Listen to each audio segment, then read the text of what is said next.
Hare Krishna, Krishna Krishna, Hare Hare, Hare Rama, Rama Rama, Hare Hare, Hare Krishna, Krishna Krishna, Hare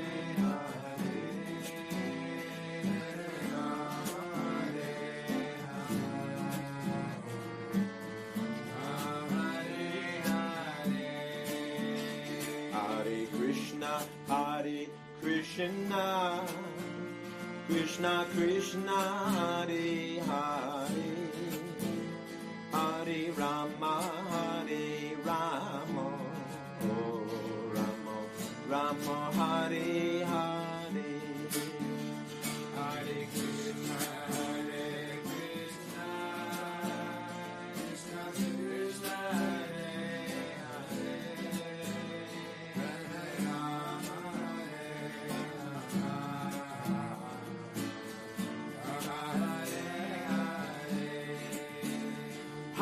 Krishna, Hare Krishna, Krishna Krishna, Hare Hare, Hare Rama, Rama, Hare Hare, Hare Krishna, Krishna Krishna, Hare Hare, Hare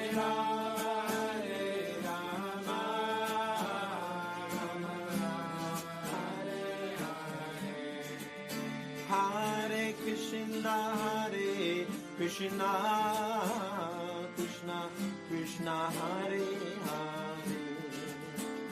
Hare Rama, Rama Rama, Hare Hare, Hare Krishna, Krishna Krishna, Hare Hare, Hare Rama, Rama Rama, Hare Hare.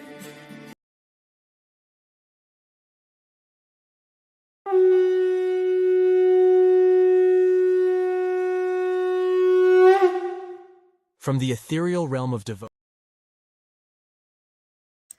We just wanted to get the concha, and this time we're not going to play the whole intro. Welcome to Vaishnava Voices. My name is Sitapati Das. My name is Dana Devi. And today we are joined by a special guest, His Grace Narasingha Prabhu, who's phoning it in from Hawaii. Hari Thank you, Bol, Prabhu. Hari Welcome. Krishna, thank you. Radhe Radhe. Hare Krishna.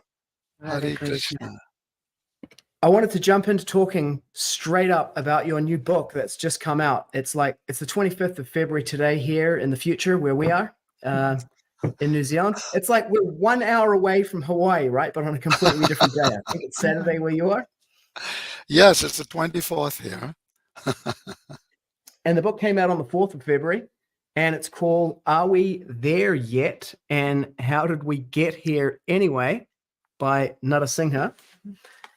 And I've got it on, I'll drop a link to it, the Amazon, where people can get it. They can buy it as a paperback. They can buy it as a Kindle book. And if you're on Kindle Unlimited, you can get it for free to read. We've been reading it. We've just finished the second chapter. We're getting ready to start the third. First of all, congratulations, and I acknowledge you for writing this book, which is fulfilling on that bold mission of taking out Darwinism, and the implications that's had in people's thinking. Can you tell us? We'll just pitch the book. Okay. Yeah. So the first thing is Darwinism. What does it sound like to people? To most people, it sounds boring, dry, irrelevant, abstract, intellectual. It's not a selling point. It's not a preaching point. And if people are interested, right, they already have their minds made up. I mean, why do we need to discuss this? We already know it's true. The schools teach it. It's science. It's fact. And if you disagree with it, it's because you're a crazy Christian fundamentalist. So why even bother to enter that, that domain? And I'm telling you, here's a very important thing to be aware of. When Srila Prabhupada was here, he made a huge deal about this, huge deal, because he identified, in fact, his words were, Ramakrishna and Vivekananda, they've destroyed Bengal. Darwin destroyed the world. This is not a light statement. There are so many things he said about, I kick on Darwin's head, which of course is metaphorical. Although we never know. I mean, when Srila Bhaktisiddhanta Saraswati Prabhupada saw Mayavadis, he literally jumped on their back and beat them. But anyway, let's just assume that's completely metaphorical. But he made the point clearly that Darwinism, in fact, one thing he said was anybody who is challenging and defeating Darwinism, they are directly participating in Mahaprabhu's Sankirtan. Directly. Darwinism is such a huge obstacle to the possibility of bhakti because it removes God from the picture totally. Suddenly you have an explanation of life in material terms.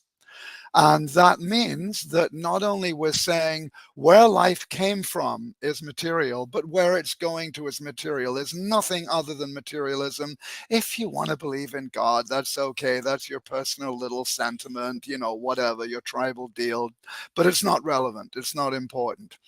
So the reality is that Darwinism, evolution, is one of the hugest obstacles to the possibility of bhakti, of preaching, because it's established as a fact, as a scientific fact, that there is no God, and if there is a God, he's irrelevant.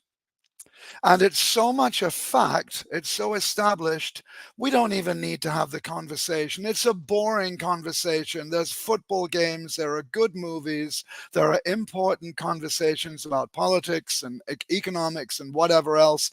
But Darwinism, that's for dodos. It's extinct. So in that vein, I've had conversations over the years since Prabhupada left with senior devotees, very senior, persons even recognized as gurus and outside of the ISKCON Sangha as well, who've told me directly statements like this. I don't even think that evolution is necessarily not true. I think Prabhupada was speaking from, let's be real. He went to school in an English or Scottish school in India in the 19th century. His views are not very well framed by scientific literacy. And one such person told me, and Prabhupada made many mistakes. He was wrong about many things. And I think evolution is the first devotee I went to get the book published. He had a publishing company. He said, well, I'm not really convinced that evolution isn't true, but let me ask a few scientist friends of mine. And I interrupted him. I laughed. I said, well, we both know what they're going to say. But here's what I want you to ask them if you can. When they completely dismiss and poo-poo my book, what I'm saying, ask them why. Not just why, well, because we don't believe in it, we don't like it, we're scientists, but ask them to find any on-point argument that counters what I'm saying. So the challenge that I saw with this book, and hence the title as well, is I want to make relevant and interesting a subject that if people know that this is what's going to be talked about is immediately irrelevant and uninteresting. And it's very, very important. So if you'll notice in my book, for instance, I've tried to go in like a needle, but not out like a needle as well, which is what I see an awful lot of modern let's try to please the materialists and impersonalists preaching does. It kind of goes in like a needle and goes out like a needle, which isn't quite what I think Prabhupada wanted. So what I've tried to do is go in like a needle and avoid using words that immediately have people put a block because you mentioned God, you mentioned religion, you mentioned spirituality, you mentioned anti-evolution. Any of these things, people already know in their world what you mean, and they're closed. The conversation's over. So how to make this topic relevant and intriguing and get enough fundamental building blocks, philosophical building blocks, so that they reach a point of engagement and interest and willingness to go on before suddenly, just like I don't mention Krishna till the last very few chapters of the book. And then I really bring in all the, the basic spiritual elements. So hopefully that gives a little bit of background to what the purpose and what the style of the book is. And I'd love, since you've started reading it, to hear your own take on what I'm saying I'm trying to do with this book.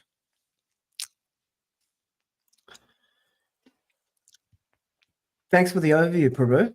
The first chapter I was kind of like, what am I reading? Because I had this idea when I got it. Okay, it's a book challenging evolution, but it didn't go straight into the challenge of evolution. One of the things that I got from it is what you're saying, that the implications, the philosophical implications, the political implications, the sociological implications of accepting this Darwinian evolution theory, and then also the abiogenesis, right? That life comes from matter, and a complete material explanation is all that's needed.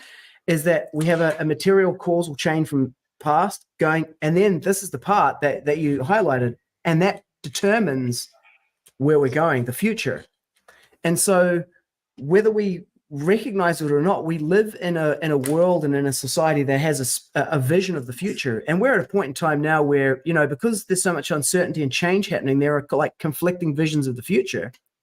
But the most overriding and powerful ones that are being offered to us at the moment are based on this predicate of like materialism, evolution, and then they lead into the natural conclusions of like, dialectical materialism, Marxism, transhumanism, let's upload our consciousness into the silicon wafers and virtual reality. And that's a whole world that becomes not only compelling, but almost inevitable once you accept that narrative from the past. And that was not apparent to me as crystal clear as you made it in that first chapter. That's what that first chapter establishes. And I was like, there's nothing about evolution really in here at all. It was about that point. Yes, exactly. Because like I say, if I start saying evolution, already turned off, because they already know it's true. You've been brainwashed to accept it's true. So what I did in that first chapter is ask the question, basically, it's, are you happy? Are you proud of the world you're leaving to your kids and grandkids? Is there something wrong? Where is there not something wrong? It's like the social fabric is ripping in everywhere we look. We are disturbed. There is exploitation, conflict, competition, stress. It's just creating a place of having people recognize, man, this is broken. Okay, what can we do to fix this? So what I'm getting at in that very first chapter is there is an underlying cause for the entire symptom of brokenness that we're seeing in our society. And then I make the point very clearly that how we understand the past, how we understand, reason. I think I use that word reason. Reason's a very interesting word because it means the reason we're here today from the past. Like the originating reason. Reason is, well, what's your raison d'etre? What are you here for? What's your goal? What's your future? They're totally connected. So if we want to use the word inevitable, exactly. If we want to change the inevitable flow that we're going into, we have to question our understanding of the past again. So I'm very intentionally trying to make this really relevant to people to help them recognize that everybody knows. I mean, unless they're, so steeped in ignorance, but they know there is a lot wrong with life today, with what's going on, with how we're living. So I want to get them on that space, grab them, get their sympathy, grab them, and then slowly, and it's really not that slowly. After the first chapter, it pretty much jumps right into it. Yeah, it's, you know, it's kind of like an extended commentary on there's a pinprick in the social body at large from Srila Prabhupada's introduction to the Srimad Bhagavatam. Yes, thank you. And Yes. you know, like, it's like, we all know the answer to that, Prabhu. It's climate change, systemic racism, and right-wing extremism. You know, people like getting physically fit and having traditional relationships, that kind of thing. That's the answer that you're given. But what you've pointed to in there is, no, actually, the cause of it are the unconscious and invisible consequences of having accepted dialectical materialism and particularly evolutionary theory. That's a radical proposition. And you know, I salute you for forcefully kicking in the face of that, following in the lotus footsteps of Srila Prabhupada and taking his instructions as your life and soul, even though so many other devotees seem to have backed away from that. Like, hey, let's get on the good ship climate change, you know, summit. Yeah. And what's the other one? The sexuality stuff. And Dhanadeva, she has written a few points here. Yes, from what you said so far. I'd like to get that. You know, you were pointing out like Darwinism is this and that. And it's like, it's a syndrome. The name is itself a name that kicks as a syndrome. Darwinism, the name itself, like, what is this? And when you went through, like, people may be in ignorance, I tell you what, I've been working with how many surgeons then? 1, 2, 3. I think I have 4 young surgeons and 1 specialized surgeon. You cannot believe it, but this is the conversation that I have. Darwinism is right. They are stuck in Darwinism, that the humans come from this ape and the evolution is all of this. And I question myself, like, if you claim that we came from the monkeys and we've been here for 100 years, 70 years, or 80 years, where is your results for you to prove it that actually human comes from the apes? And then the other thing that I question myself is like, okay, so are you saying the evolution will happen many years and years and years? Are you saying that you believe in reincarnation? Because they are hardcore. There's no reincarnation. So yes. So like, okay, so can we start the conversation? Oh no, you cannot start with the conversation of reincarnation. Come on, they will blow it. And neither they can prove it over the years the humans came from monkeys. There's no proof for either one. You could compete the two hypotheses against each other based on their consequences. Which one are people happier believing, right? Which is almost kind of the approach that you're sort of inviting people to look at the beginning of the book. Well, as far as reincarnation, etc., wait till you get closer to the end of the book. The last argument, like if you look at the index, there are 29 chapters, and the bulk of those chapters are specific arguments. And the last argument, the 18th argument, 28th chapter, is called Consciousness and the Dawkins Delusion. So there's no talking about reincarnation till you've established consciousness. And I bring in consciousness as an actual argument to disprove evolution. But, you know, be patient. I go through all of this, and they do have a very clear, complex philosophical and pseudoscientific system to support their Darwinist beliefs. It's not so simple as, well, there's still monkeys and there are humans, because they just go, well, there was a common ancestor. There's so many arguments, and again, what I'm not addressing scientists, because scientists in general, I think, belong to the Maya Aparita Jnana class. Their intelligence is gone. It's gone. Yeah, you have to believe it. You have to subscribe, or you just don't get your ticket. That's just the way that Exactly. works. You've put so much of your time, your money, your identity, you're finally a scientist. You're not about to throw your, oh, you've disappeared. Press yes. Are you there? Yes. We'll still be here. It'll do it every There 20 you are. minutes. There you are. Oh, your Overheat. faces went blue. That was far out. That must be a sign from God. You're actually, from the spiritual world. So uh, I'm not in a hurry to attack as if I'm speaking to somebody that knows about evolution. I'm just working with how people in general think. I'm not aiming at the scientists. I'm aiming at the mass of predominantly innocent people. That's what Prabhupada told us, that they're mostly innocent, who have been or are being brainwashed. And I'm appealing to their common sense. And I'm giving some scientific arguments in language anybody could understand. One thing I should mention to anybody watching who's interested, when you go to Amazon, when you look for the book, it's not that you have to buy it right away either. You can read the first couple of chapters online so you can actually appreciate and see, well, this is cool. What a number of my friends have actually told me, I said, oh my God, this is the perfect book to give my grandfather, my mother, my brother, my friends. This is like the book.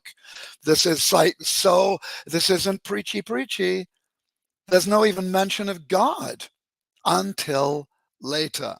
It's not necessary, because if you don't clear the plate, you've got no room to put good stuff on anyway. So you can't push the crap out by going, God, God, God. They'll just shut the door. That's all. They already know what they know God and evolution means. So I'm trying to create an environment of interest in the implications of these beliefs without actually addressing the beliefs until I'm ready, until I felt now I've laid enough groundwork. You're interested, you're hooked, you're open. You know that I've got something to say. I've got some kind of intelligent vision of things. Where's this going?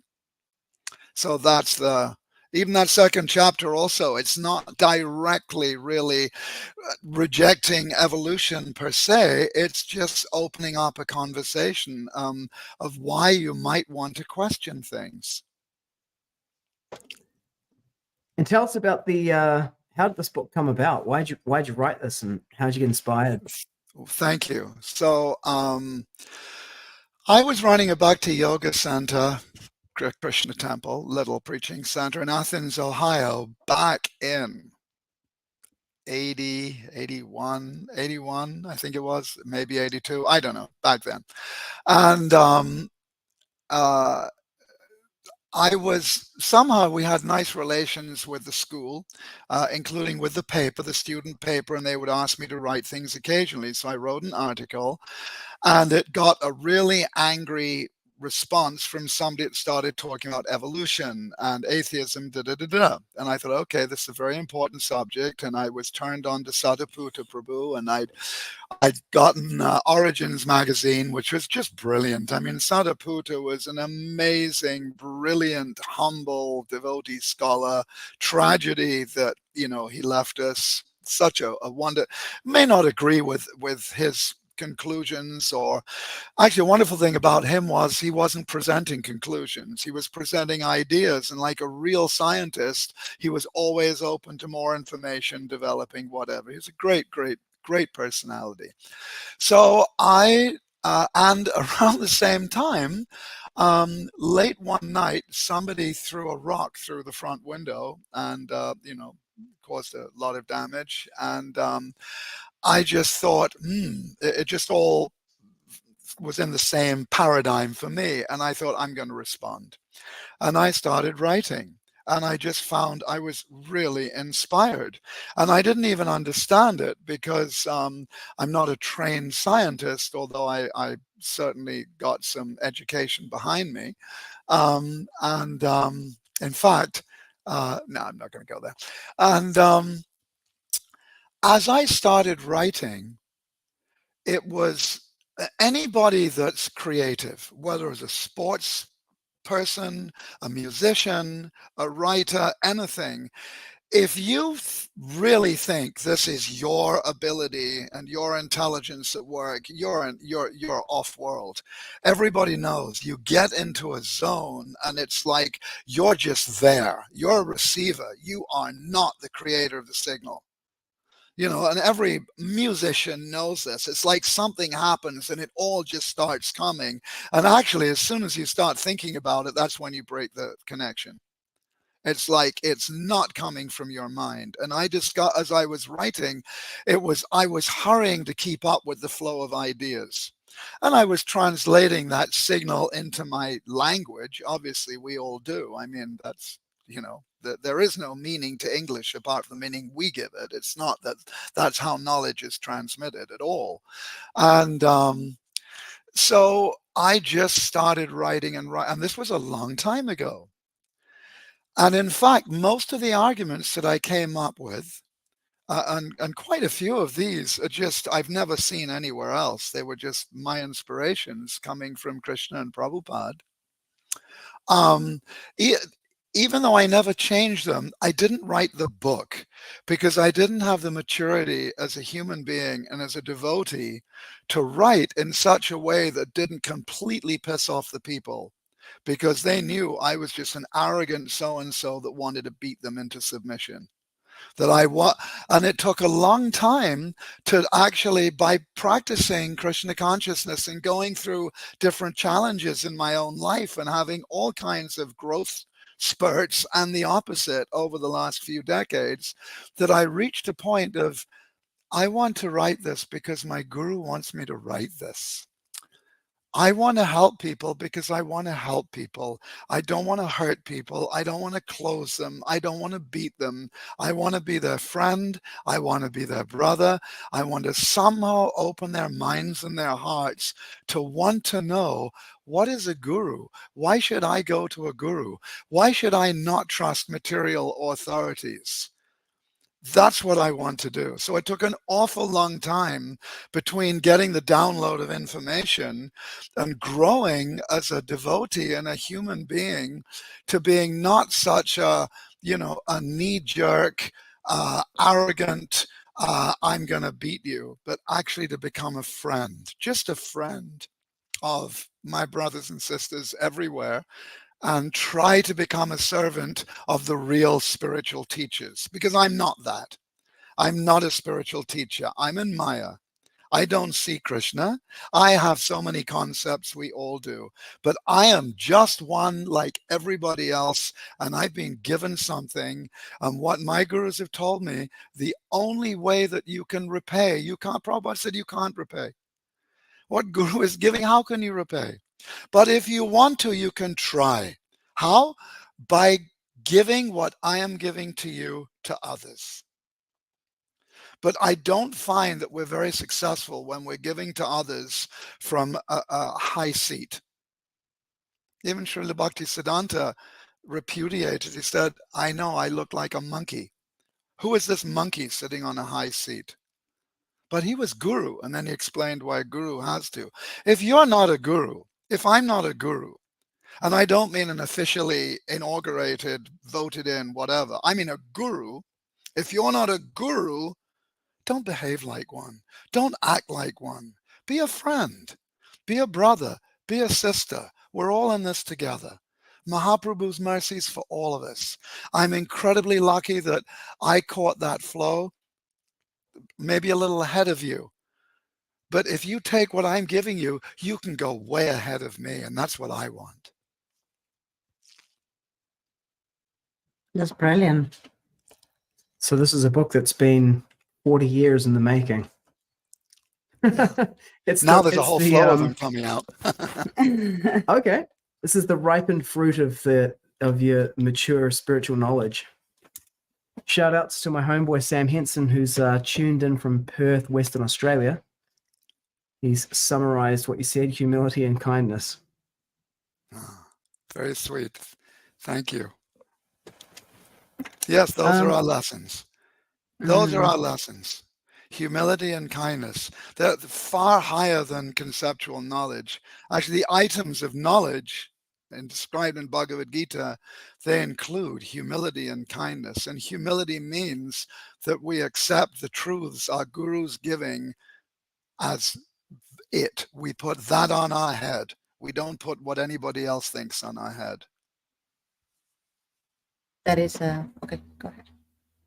Well, that speaks to where we started from, the reception that your book, or even the idea of your book, has had within kind of the community of devotees, and that many people have bought into this whole thing. Many people have done what? Bought into Darwinism. Oh, yes. They've basically seeded the battleground. They're basically, as you're saying, for the general mass of people, this battle was lost a long time ago. If we were to call it like a cultural battle or a competition of ideas, they're like, we're past that now. Now Yes. we're like, on the basis of that, trying to fix systemic racism, climate change, and right-wing extremism, which are the greatest threats to our democracy, and then they're fully in that world. And, it sounds like a lot of devotees have gone there as well. They just have accepted the basic premises. And then what made me bring this back to mind is you said that we should take these ideas from our gurus and place them on our heads and not allow any other ideas on there. But that sounds like putting a whole lot of other ideas on top instead, and even displacing the ideas of the guru by saying, well, he didn't really know what he was talking about. Whew. What a dreadfully unfortunate position. And there are many devotees who think like that, and they think they're devotees. This is the most dangerous of all the nam-aparads, what to speak of guru-aparad, to reduce guru to an ordinary conditioned soul. He makes mistakes, he's illusioned, then you don't need a guru. Be your own guru. But remember this one caution. A person who takes himself as his own teacher has a fool as a student. So you mentioned, there are all these other big problems, systemic racism, climate change, etc. I'm going to tell you something.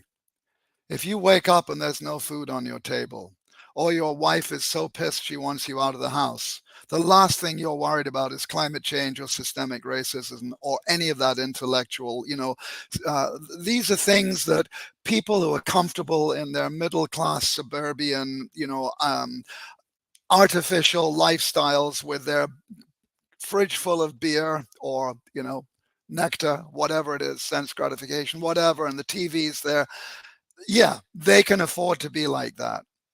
But when you zero in on the reality of the pain that everybody's feeling, don't think because they're walking around in nice suits, nice cars with big smiles, laughing, they're happy. Everybody knows damn well in the privacy of their own world that they are not happy. They know damn well, except for the few idle rich who have a completely different basis of misery because they've got everything they could possibly want and they're not happy and they don't know what it is. At least the rest of us know we're not happy because we don't have enough money. We don't have the Ferrari. We don't have the, the Victoria's Secret model, blah, blah, blah. So for most people, you have to spend most of your life doing crap that you don't want to do in places you don't want to be with people you don't want to be with. And if you're lucky and not exhausted and you have a little money that the government hasn't taken and the banks haven't taken so that you can spend a few hours at the weekend's suddenly over and it's back to Monday. So my first chapter, I'm trying to reach people where they are. I'm not interested in going out into all these these intellectual concepts that actually aren't really urgent for me as a human being. They're just intellectual games. Are you happy? How's your relationships? How are you getting on with the other people on this planet? Is your political situation healthy? Your social situation, your family situation, your bodily situation? How many, artificial stimulants and drugs do you need to keep going each day? I don't care if they're legal or illegal. You know what I'm talking about. Your life, this book is for people who know there's something wrong and they want a solution. If they don't think there's anything wrong, then here's a cookie, Hare Krishna, yep, laugh, that's fine, that's cool. And when the war comes, then you'll start realizing there's something wrong. But there are enough people right now who know there's something wrong. They're the intelligent people. Prabhupada said Krishna consciousness is not for fools, it's for intelligent people.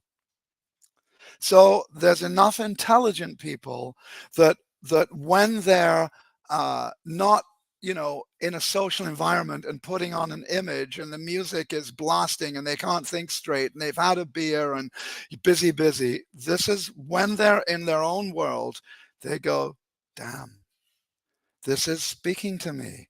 I'm not happy. The world is not right. This is not good, man. What's going on? What's causing this? So that's where my book is coming from. I want to meet people there. It's good that you touch through that window for people to find themselves through your words, because you're right, Prabhu. There are many people that are suffering right now, and I don't say like hypothetically. I said because I talk to them, I hear them, I look after them. They are in such a misery and anxiety. They are so scared of what's going on in the world. They're not even in the middle of a war action-wise, but what's happening around the world afflicts them so much. They are not happy in that way. So we have to do something about it. Yes. Yes. And my point is, it's not just what we would point out as the extreme people. Oh my God, you just lost your leg, you lost your daughter, you lost your house. I'm saying the majority of people with half an ounce of brain substance today are unhappy and they know it. And mostly they're faking. They're faking they're happy. So, And then yeah. I was just going to say, Prabhu, as you were saying, there's a few people who have got like all the toys, and they got all the toys, and then they realize I'm still not happy, and then they go, maybe it's because there are too many other people on the planet. It's kind of like, Bill Gates, yeah, he doesn't have quite enough money yet. The real problem, Sitapati Prabhu, and it's not evolution, and it's not climate change, and it's none of all these things. The problem is quite simply materialism or lack of Krishna consciousness, demonic consciousness. Srila Bhakti Pragyan Keshav Maharaj wrote an amazing book that got finally published. It was a series of essays that got lost for years. Then it was finally published. For those who don't know, Srila Bhakti Pragyan Keshav Maharaj is Srila Prabhupada's sannyas guru, very much older, senior god brother, very, very beloved servant of Srila Bhaktisiddhanta Saraswati Prabhupada. So he wrote one book called Beyond Nirvana, the history and philosophy of Mayavadism. And at one point, this book is full of gems, just full, but there's one line I remember where he said, Pashandi, atheism, the atheist, the Mayavad, the Asura, the Abhilas, the hedonist, the total materialist. These are names for exactly the same thing, just seen from different points. Envious of God, trying to become the masters of Maya, what we call materialism. Materialism isn't you've got a lot of money, you're a materialist, you're a broke hippie that likes to live in a field, you're not. No, they're all materialists because they're absorbed in the material circumstance. My first chapter makes clear our enemy is materialism. Not evolution, materialism. But then I bring in that the axis on which the modern philosophy and practice of materialism, the entire corporate, political, social, media infrastructure is sitting on top of, is the theory of evolution. When Prabhupada said this has spoiled the whole world, these are the words of a Mahabhagavat who's not on the relative platform. These are spiritual sound vibrations identifying the absolute truth. The theory of evolution is the most evil, dangerous idea existing on the planet. And all the other problems you mentioned are sitting on top of it. Everything. Because they're all inspired by greed, stupidity, callousness, ignorance. Just like they have recycling today. What the hell good is recycling? You're consuming too much. Every minute we're buying more plastic crap from China.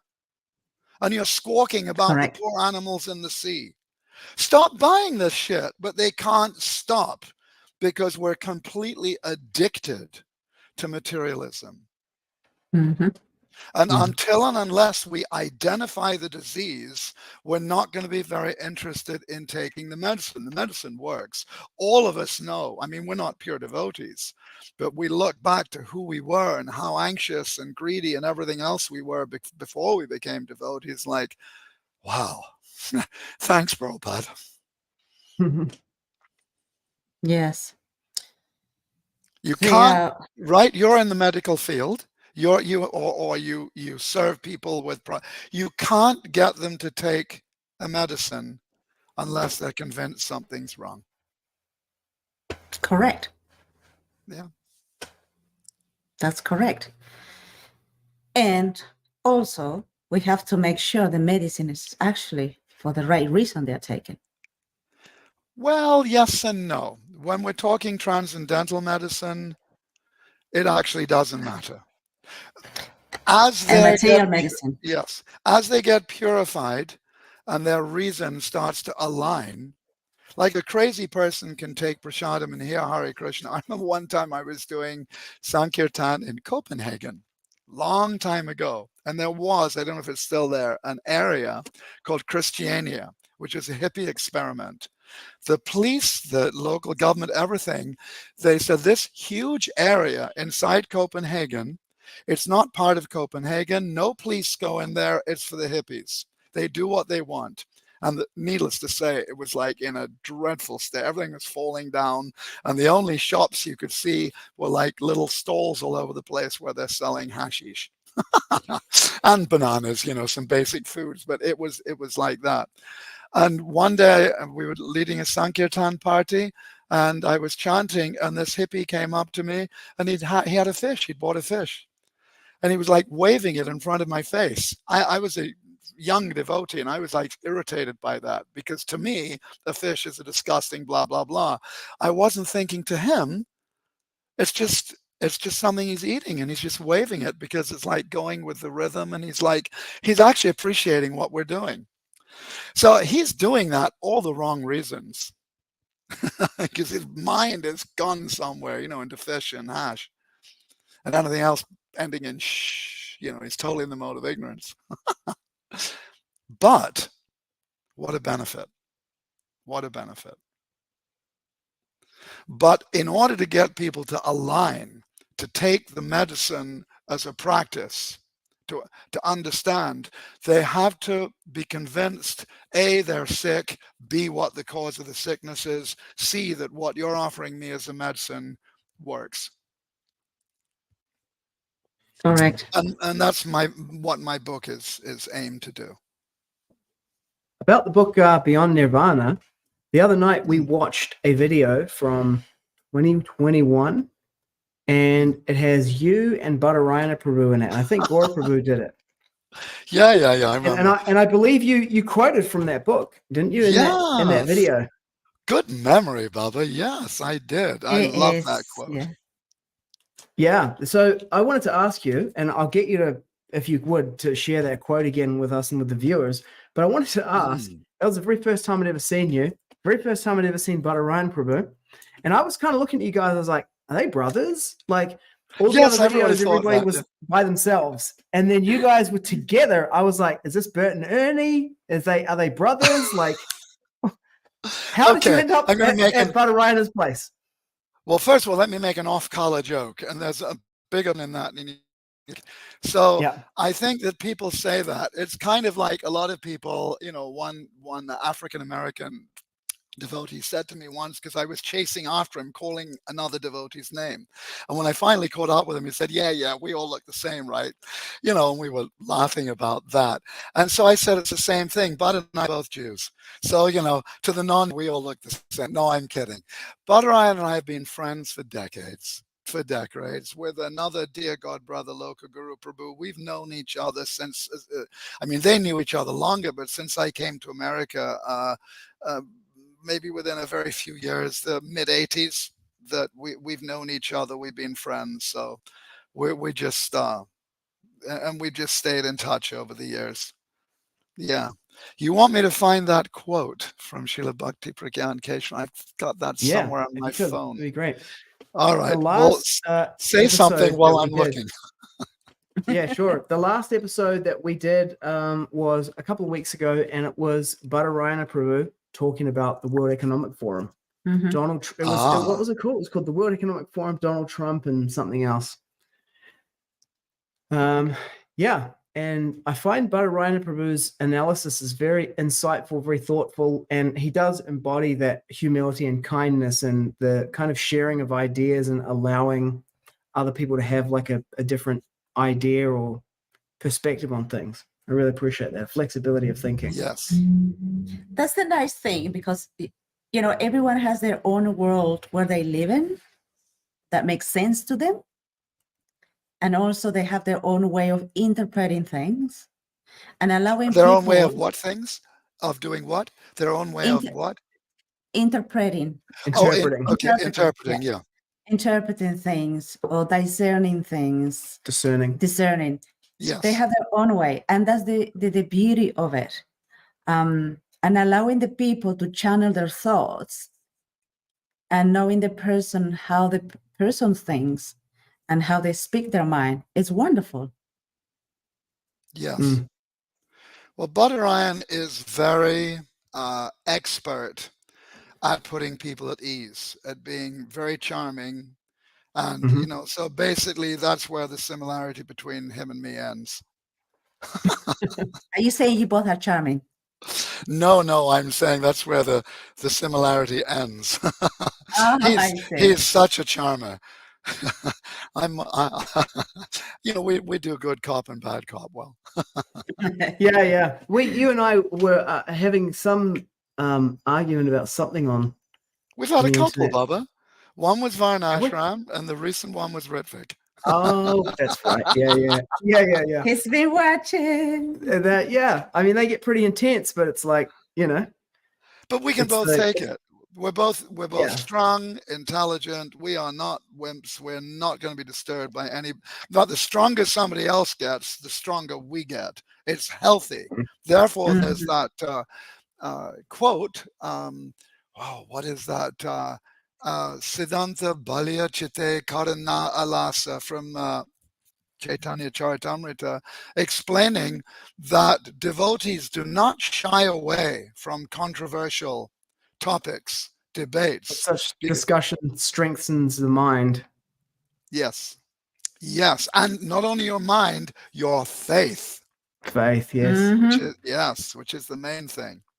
I think the thing that works about it is that we can challenge each other's ideas, even attack each other's ideas. Yes. But I don't experience that we attack each other as a person. Because you can always change your ideas, but you are who you are.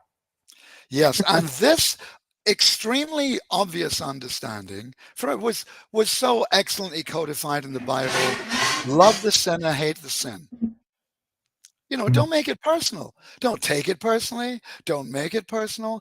But it seems lost today. So many devotees today, they squawk when you're preaching strongly. Have they never read how Prabhupada spoke? Oh, you shouldn't criticize Prabhu. Wait, are you criticizing me for criticizing? Go back and think about this more. They're not thinking. Of course we're criticizing. Our Guru Varga, Srila Bhakti Siddhanta, Srila Bhakti Vinod Thakur, 13 Apa Sampradayas. What did he send them all like, Christmas candies? He just was just analyzing who they are so he could figure out where they live so he could send them a box of chocolates on December the 25th, because we all know Srila Bhaktivinoda was really into Christianity, right? I mean, the ideas, the sentimentally confused garbage that's coming today because people are not studying Shastra. Sentiment. They're not studying. And when you see it on social media all the time, everybody's got an opinion. You know, you and I grew up, we know that's, yes, opinions are just like, I'll put it politely, anal Armpits. sphincters. All right, that'll do. Armpits. Well, no, armpits, everybody's got two. Anal sphincters, everybody's got one. So, and it's all sentimental. And if you question or challenge, oh, the barrage of this, you know, hateful, malicious, you've gone again. Still here. We're Yeah, still there here. you are. Personal attacks from a group that imagine that they are actually the loving, liberal, you know, everybody has their right to think whatever, as long as you're devotee and chanting Hare Krishna, and how dare you criticize them? And they don't realize the hypocrisy of your position is pathetic, because you're taking a very specific stand. What is acceptable? Everybody's bullshit. What's not acceptable? Any devotee calling them out on the basis of Guru Sadhu Shastra. That's where liberalism ends. And interesting, Srila Bhaktisiddhanta spoke about this, and I've been looking for this quote again for years and can't find it. But he made the point that in the name of liberalism, they are open to everything except the orthodox Vaishnava, who they criticize and reject. Everything else is good. And we're seeing it in our so-called greater Sangha. Because there's a lot more to being a devotee than chanting Hare Krishna, wearing a sari, or a devotee, or not, and making a noise about that, and wearing a tilak, and, you know, throwing beads up in the air. Now, there's a lot more. You actually have to know the philosophy and be committed. This is my guiding truth, especially when I disagree with it and it disagrees with me. That's when the rubber hits the road. Are you going to surrender, or are you just going to be like, it's a hobby, and you'll use Krishna consciousness for the image that you want to project when it's convenient? Is this controversial enough for you? You were saying we'd have some controversial. I love controversial things. Yes. I all really do. love controversial things, because the brain, it takes some courage for you to use your brain and start critically thinking. What if this? What if that? What is that? Why don't you just listen and try to understand the other person? Why it has to be all about what are you or me? It is just the ideas that is flowing, the ideas that we have, the point of view that we have. Why don't you just step back and hear and listen? Well, I'm going to argue with you there. Okay. If you're a Never argue with a devotee, woman. if you're a devotee, I'm not going to sit and listen to you spout your non-devotional, materially conditioned sentiments. I want to hear you say, Prabhupada said, Shastra says, Guru says, and then we'll have a discussion. Okay, but he also says this. And so, okay, so we're both cherry picking. How can we put all this together? Let's have a great discussion about different ideas that are sourced from transcendence. But just because you've got an idea of your own, there's no reason I should sit and give my good time and attention to listen. I will listen to you if I know you're interested in getting somewhere. But in conversations with devotees, if what Prabhupada has to say is not the most important thing, I've got better things to do than talk with you. I'd rather read a book and hear Prabhupada. Exactly. We are in the Well, that was a hell of an argument. There is a devotee community where we are, and we following Srila Prabhupada, who is black and white, straight to the point. And that can be so triggering for some people, and the ego just got so inflamed. And they need they need to hear something they want to hear, but it's going to be hard for them to get it if they are not able to hear what other people are saying from the point of view. And they make up and make up whatever they want to make up. Because after all, through that conversation, every human being goes through this sort of a time of reflection. Why does it, just questioning. And then we go to the self-reflection and say, okay, maybe this is what I want to get, or maybe this is what I was wrong. And it's, anyways. That's great if we have that desire.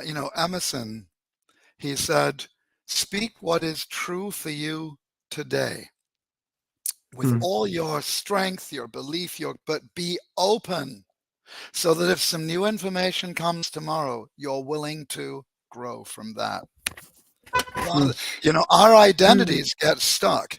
It's not just that we identify with our bodies and our minds. We identify with our beliefs. And when our beliefs get challenged, you're threatening to murder me because I identify with that belief, right? This is a difficult one. So you said, Prabhupada, black and white.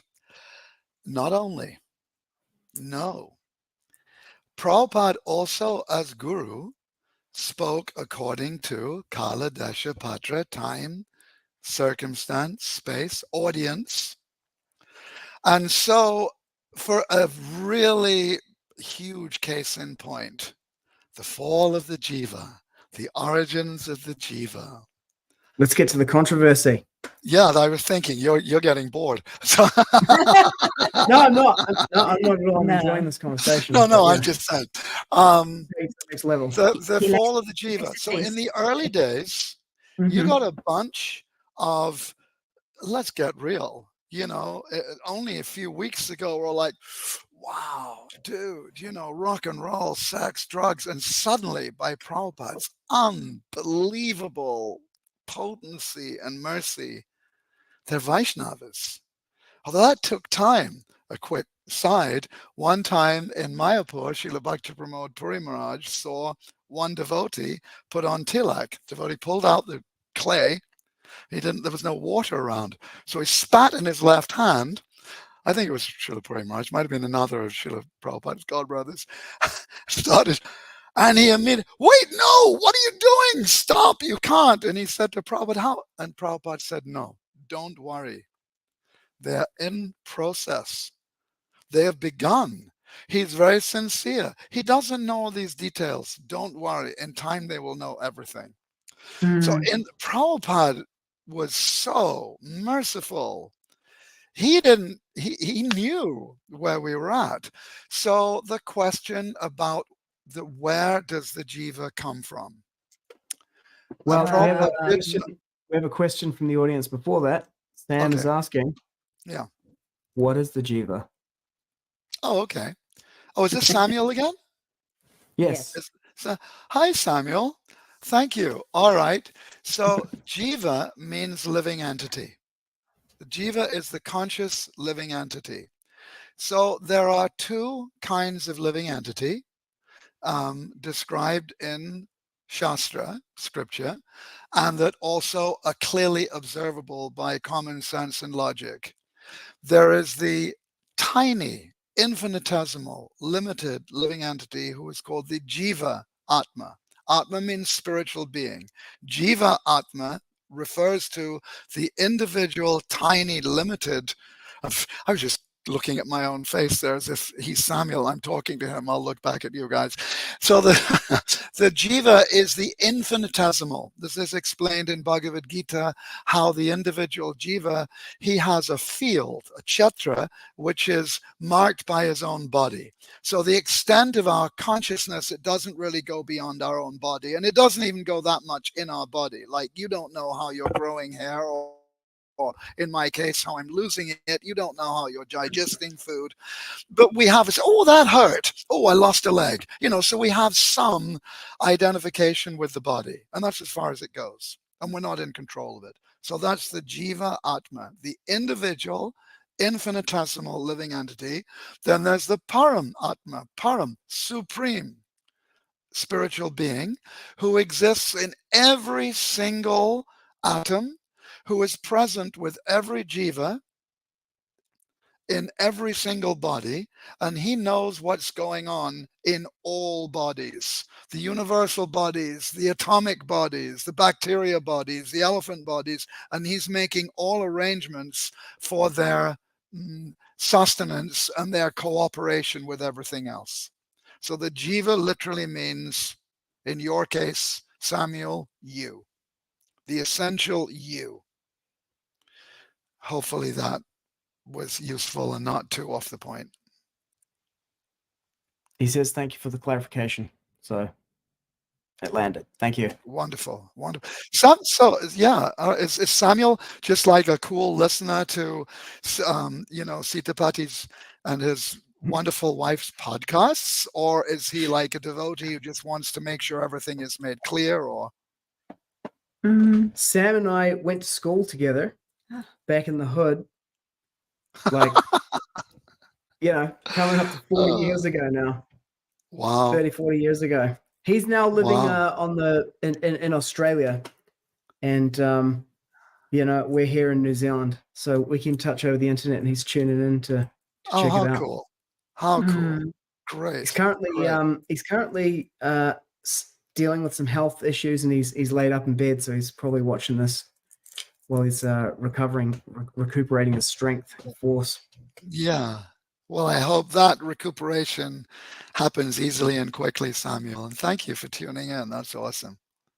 That's great. So such an you're open talking mind. about the fall of the Jiva. So the origin. Yeah. So here you've got an extremely unqualified audience asking what is a very, very esoteric question. And you're referring to Srila Prabhupada's disciples early on in the movement, yes. So back in the 1960s. Yeah. Achyutananda Prabhu, previously Achyutananda Swami, one of the most brilliant of Prabhupada's disciples. I mean, I remember when I saw the first video of the early devotees, and he was such an eccentric, he was so profoundly intelligent, but most of what he was doing was in here, because people that intelligence don't find many people to talk to. You have this wild frizzy hair that was combed here. It was just wild. It was like a Jewish afro, and he remarked, he very, very seriously into the camera. He said, so the non-devotees who are taking drugs, they are getting high. They are functioning high on a low level. We are functioning low on a high level. And I thought, damn, that's profound. That's great. So he said how the devotees were asking, and Prabhupada ignored. He pushed the question away. He did not want to answer it. And then finally, he said, you fell down from the spiritual world. And that made sense. And that answer is in many conversations, many letters. It's even hinted at in the books. More than hinted at. Absolutely, it's there. Prabhupada said, we fell from the spiritual world. And how about back to Godhead? How can you go back somewhere you haven't been? However, there's a couple of other things to consider. When we study the Guru's words, we cannot cherry pick. We cannot only attend to those statements that agree with the prejudice we already have. We got to sit there and look at, so what did Prabhupada mean when he said, the conclusion is that no one ever falls from the spiritual world. And then he describes how it may be that pure devotees come down to fulfill a specific mission of the Lord, but they've never fallen. They never come under Maya. And how do you also bring in the fact Maya is conspicuous in the spiritual world by her complete absence? So how is there any possibility to come under her? How is it possible that the soul who is directly experiencing in Krishna's presence, in the presence of the very concentrated form of all sweetness and beauty, how is it possible that one could be attached to something so feeble as matter? So it's understood that Prabhupada said different things to meet different um, qualifications of understanding, different adhikars. And when we read Srila Bhaktivinoda Thakur in Jaiva Dharma, which is I think it's the 15th chapter, it may be the 6th, but I think it's the 15th, where he's describing how the different expansions of Balaram Nityananda, how they are each manifesting. So from Balaram, all the Nityaparika associates of the Supreme Lord in Vrindavan, they are his expansions. They're coming from him. Nityaparika, eternal. Nityasiddha, intimate associates of Krishna. And then he expands into Mula Sankarshan. From Mula Sankarshan come all the eternal associates of Dwarkadish Krishna, and also of Ram in Ayodhya. So Dwarka, Mathura, Ayodhya. Then Sankarshan, all the pure, eternal Nitya Siddha Parika of Narayan, Lakshmi Narayan, in the Vaikuntha planets. But then this same Sankarshan, he expands into Ananta Shesh and the three avatars, what do we call them? That kind of, not Purusha avatars, the Karnada Kashaya Vishnu and Garbhada Kashaya Vishnu and Chirada Kashaya Vishnu. And all the jivas in the material world are expanded from Karnada Kashaya Vishnu, and at the end of creation, they re-enter him.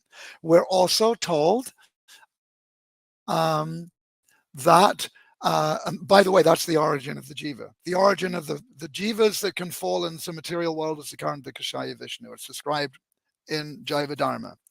They come from Godhead. Karnada Kashaya Vishnu is Godhead. After the dissolution of the universe, they go back into him. And in fact, we hear Narayana Parovaktat, before the creation, all there is Narayan. During the creation, all there is Narayan.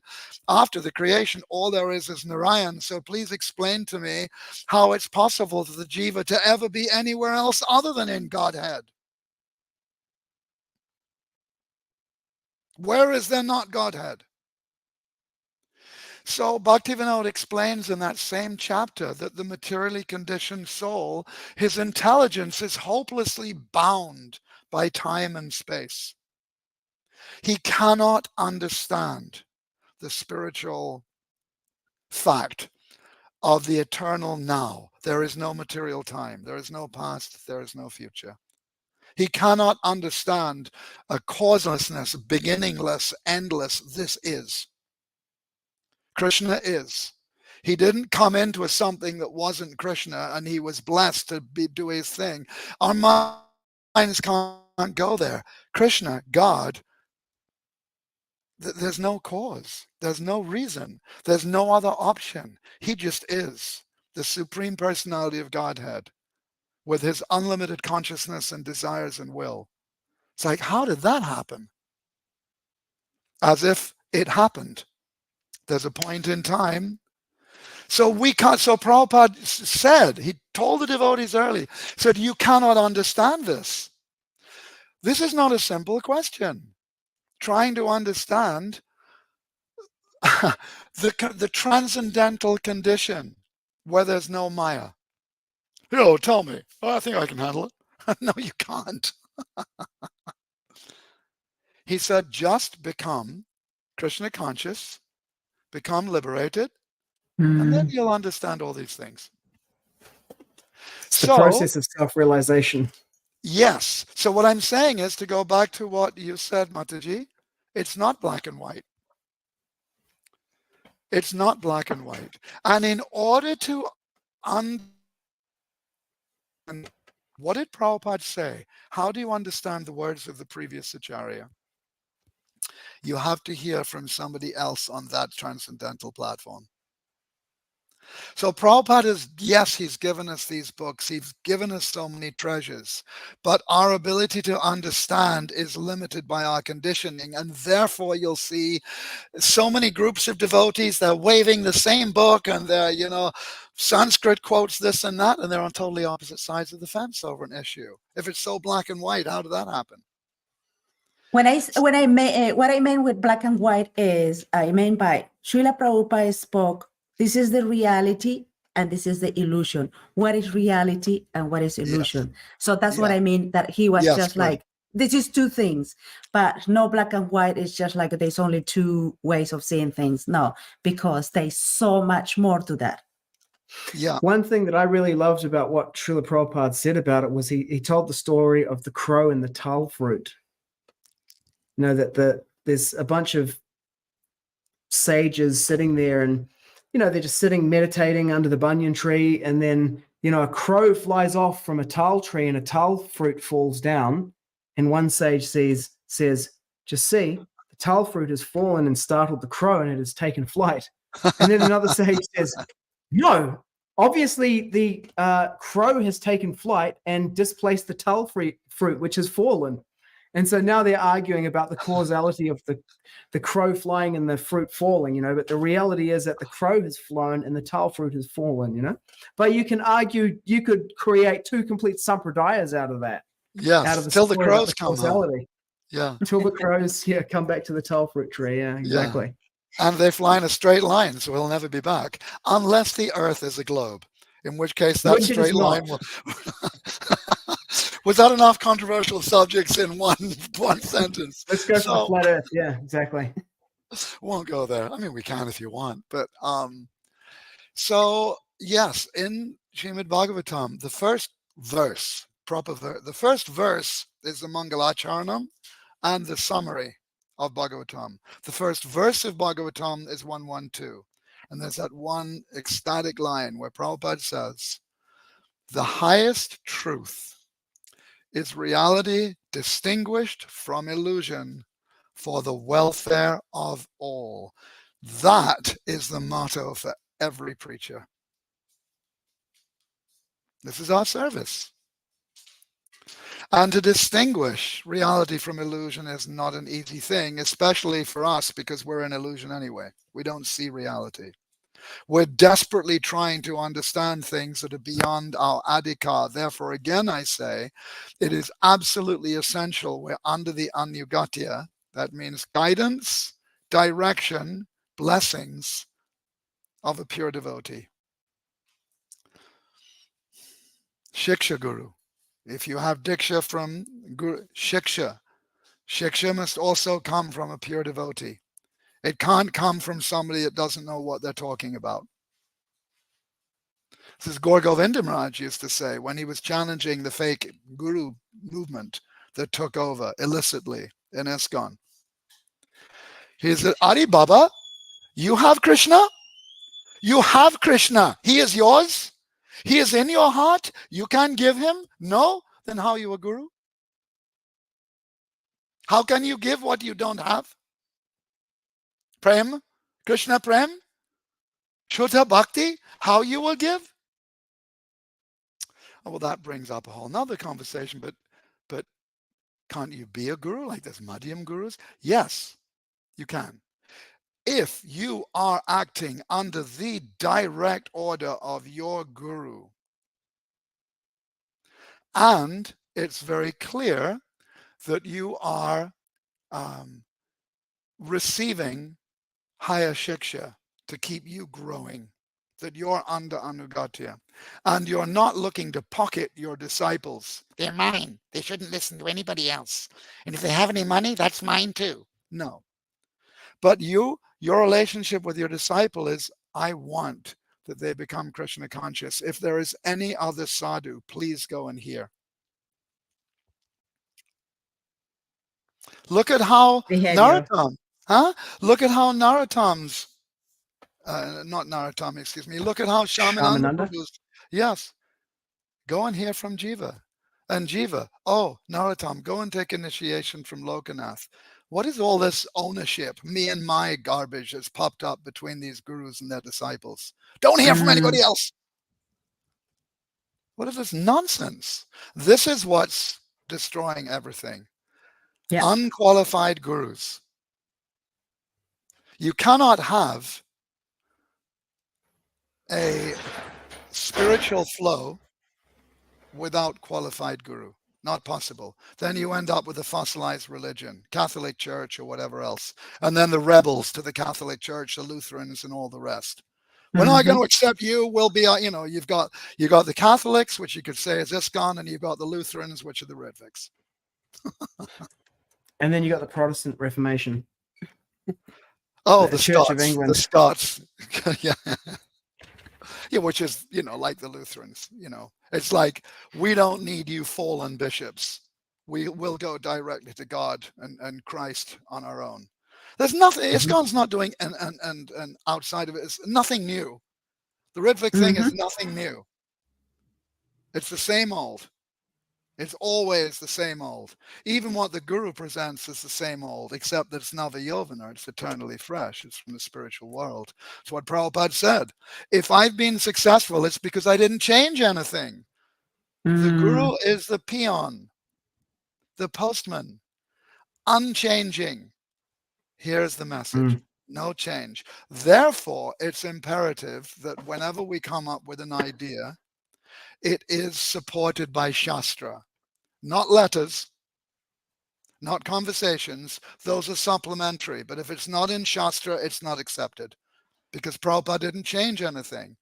So if he presented something different in a letter that's not in Shastra, then we have to understand what really is the time, place, circumstance Prabhupada's addressing. So if we're talking about Ritvik, that letter is because he's referring simply to the condition while he's sick.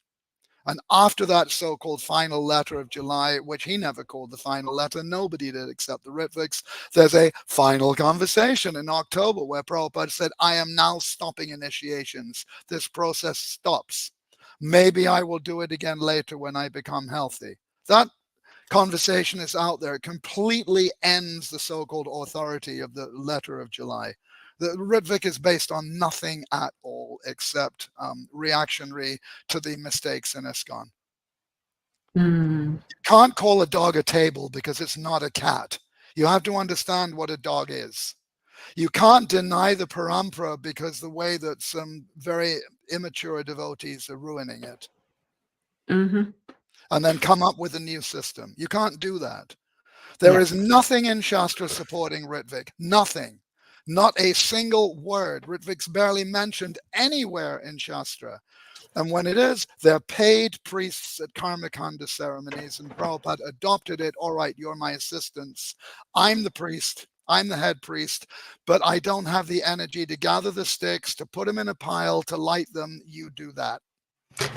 But the potency for the ceremony is coming from me, and I'm here. I'm sitting in it. So the entire, just to mention the Ritvik, the entire Ritvik thing was a particular supplementary arrangement to the Guru Parampara, because the Guru was there, Prabhupada was there, alive in front of us, but couldn't directly do all that stuff. So he deputized devotees to do so many of the formal basics, at which he would then accept those devotees as his disciples until October the 18th, I think it was, when he said, now I'm stopping. Okay, I have a counter case. And Okay, it is one that has never been presented in this world previously. Wow. Okay, we need a drum roll. Yeah, exactly. So let me ask this question, Prabhu. How did Prabhupada want, and I guess there's two things. How did Prabhupada want, and how is it supposed to? How is initiation and the appearance of gurus supposed to go on inside a unified institution, which in Gaudiya Vaishnavism had been created for the very first time by Srila Bhaktisiddhanta, who did not appoint anyone to be his successor Acharya. And then Srila Prabhupada similarly did not appoint a successor Acharya. And then we make an argument about, well, the Sampradaya, but these guys are not redefining the Sampradaya. They are defining a new phenomenon in Gaudiya Vaishnavism, which is the institution, and then how that continues as a unified institution after the disappearance of the founding Acharya. There are so many things to say to this. So, Right. first of all, the unified institution. Is it really ISKCON? Is it really the Gaudiya Math? Is it really any of these external things? Or is it the actual mission of Sri Rupa Goswami acting under the direction of Lord Chaitanya, so that all the apparently different groups are actually in a single institution? That's one consideration. Is it that the institution is a legally defined, spatially defined concept? Or is it something, ultimately the real institution is a spiritual entity? And it's neither created nor destroyed by material considerations, that those are external supports that really immature devotees need. Having said that, should we say Prabhupada ever left the institution of the Gaudiya Math? Think about this. If ISKCON is Prabhupada's body, whose body is the Gaudiya Math? Is it conceivable for a moment that Prabhupada could ever have left his guru's transcendental body? Okay.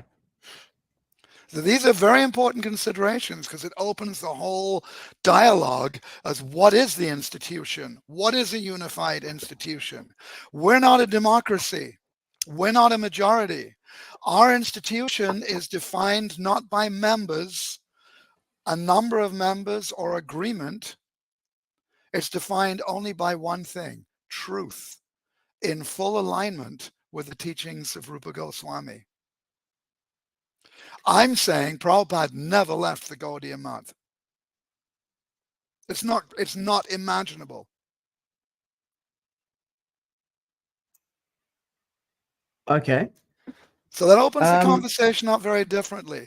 So you asked, how would Prabhupada want it to go on the same way he'd already always said it would go on, the same way everybody in the Guru Vargas have said it goes on. It's called parampara, that the pure devotee guru has a pure devotee disciple. It's called the chain of disciplic succession. And sometimes there are breaks because there are no pure devotees in the Diksha line. But what happens is it then shows up as the Shiksha line, which is what it predominantly is. Srila Bhaktisiddhanta explained that. This is the Bhagavat Parampara. We are not Pancharatric. We are Bhagavat. It's by Shiksha. You just made my argument for me. Go on. Well, first of all, I think, trying to dismiss the reality of these gentlemen creating these institutions and looking for the ways and means, as you say, to create these external supports. Yes. And then to say that it's just going to go on the way it already always has. It's kind of like it dismisses that entire endeavor. Like, these guys are not just doing what everybody did before. They're innovating. They're creating new things. They're like, hey, let's all do sannyas and wear like orange. Let's start putting on the Brahmin threads and giving Brahmin initiation. Let's give it to women. I mean, these guys are not doing the same thing that everyone has always done. So that argument, no. I don't think is, yeah. And so, they create this institution and then they're like, I'm not naming a successor Acharya. I'm going to create this unified institution and you keep maintaining it. And in Prabhupada's case, he's like, keep doing the same thing. You do the same books, you follow this program. And there may be, like, as you say, a break in the appearance of the empowered Diksha Guru, but the Shiksha line remains. And he's like, until that happens, here's what you're going to do. You guys are just going to have like a effectively a pancharitriki. That's the right term. Pancharatriki. Pancharatriki. Succession. Yeah. Yeah. Succession. I'm going to set up like a basically a McDonald's franchise system, and you're going to be a franchisee, and you're just going to stamp out the same thing. Here's my books. Here's the morning program. You're going to do that. You might be a pure devotee, and you might not, but this is the container and the stamping out thing. That to me seems like it makes sense in terms of what these gentlemen are trying to do. Srila Bhaktisiddhanta Saraswati Thakur Prabhupada and Srila A.C. Bhaktivedanta Swami Prabhupada following along with this vision. So to me, what we would call the Ritvik system, it does actually seem like it's the only thing that an institution that he left behind would have the authority to confer upon gurus within there, is that it's like, hey, you got the stamp imprimatur of institutional representative.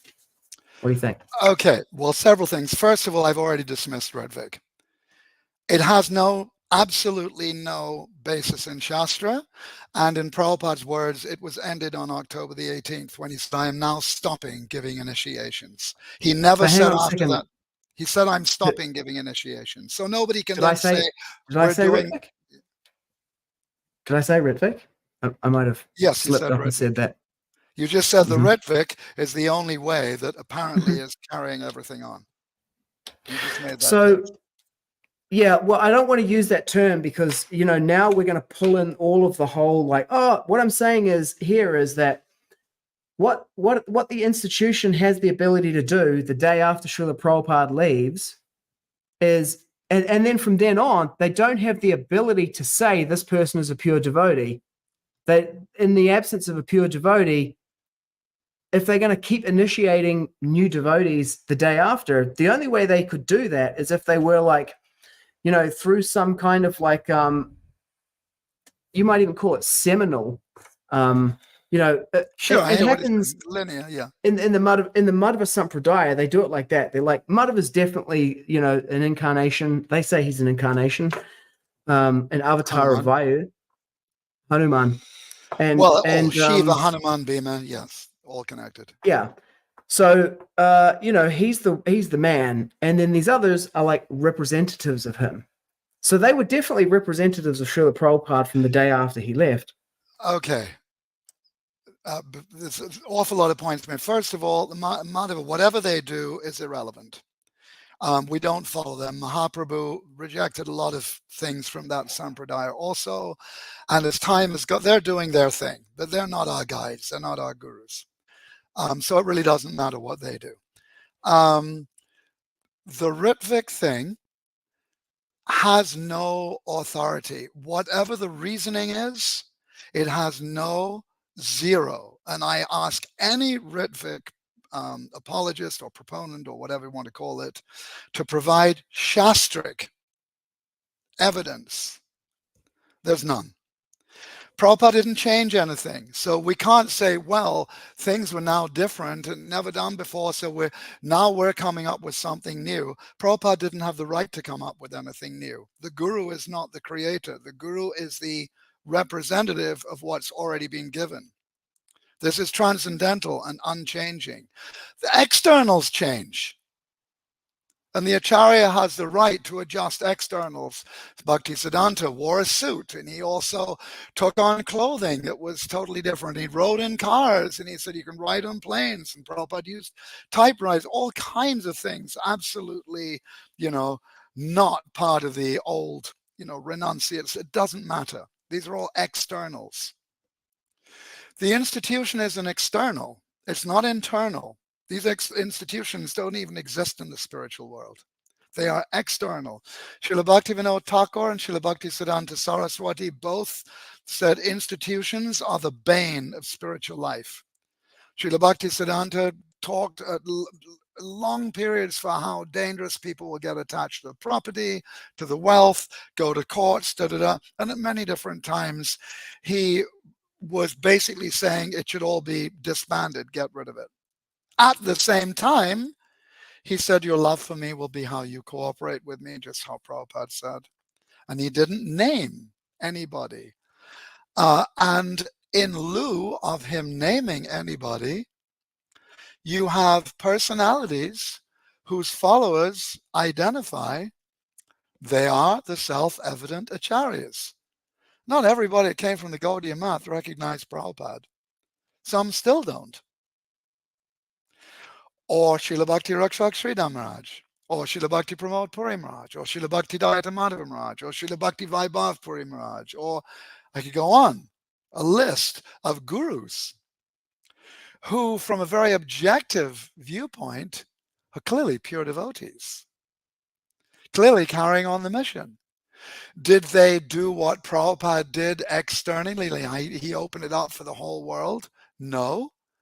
Did Shirley Gaur Kishore Das Babaji? No. Oh, well, that's because he's a real insignificant guru compared to Prabhupada. Ooh, watch out for that one. Why are we going to judge who's a guru on the basis of how many books he sold, Prabhu? How much Lakshmi did you bring? Oh, you're a great devotee. How many ragas you know? How long can you hold a Hare Krishna? You must be a great kirtaniya. What are these external stupidities? Gorakishore Das Babaji, the guru of Bhakti Siddhanta Saraswati Prabhupada, the guru of A.C. Bhaktivedanta Swami Prabhupada, is a lesser empowered, less significant transcendentalist than Prabhupada, because Prabhupada went all over the world. There's only one guru. That's what Prabhupada said.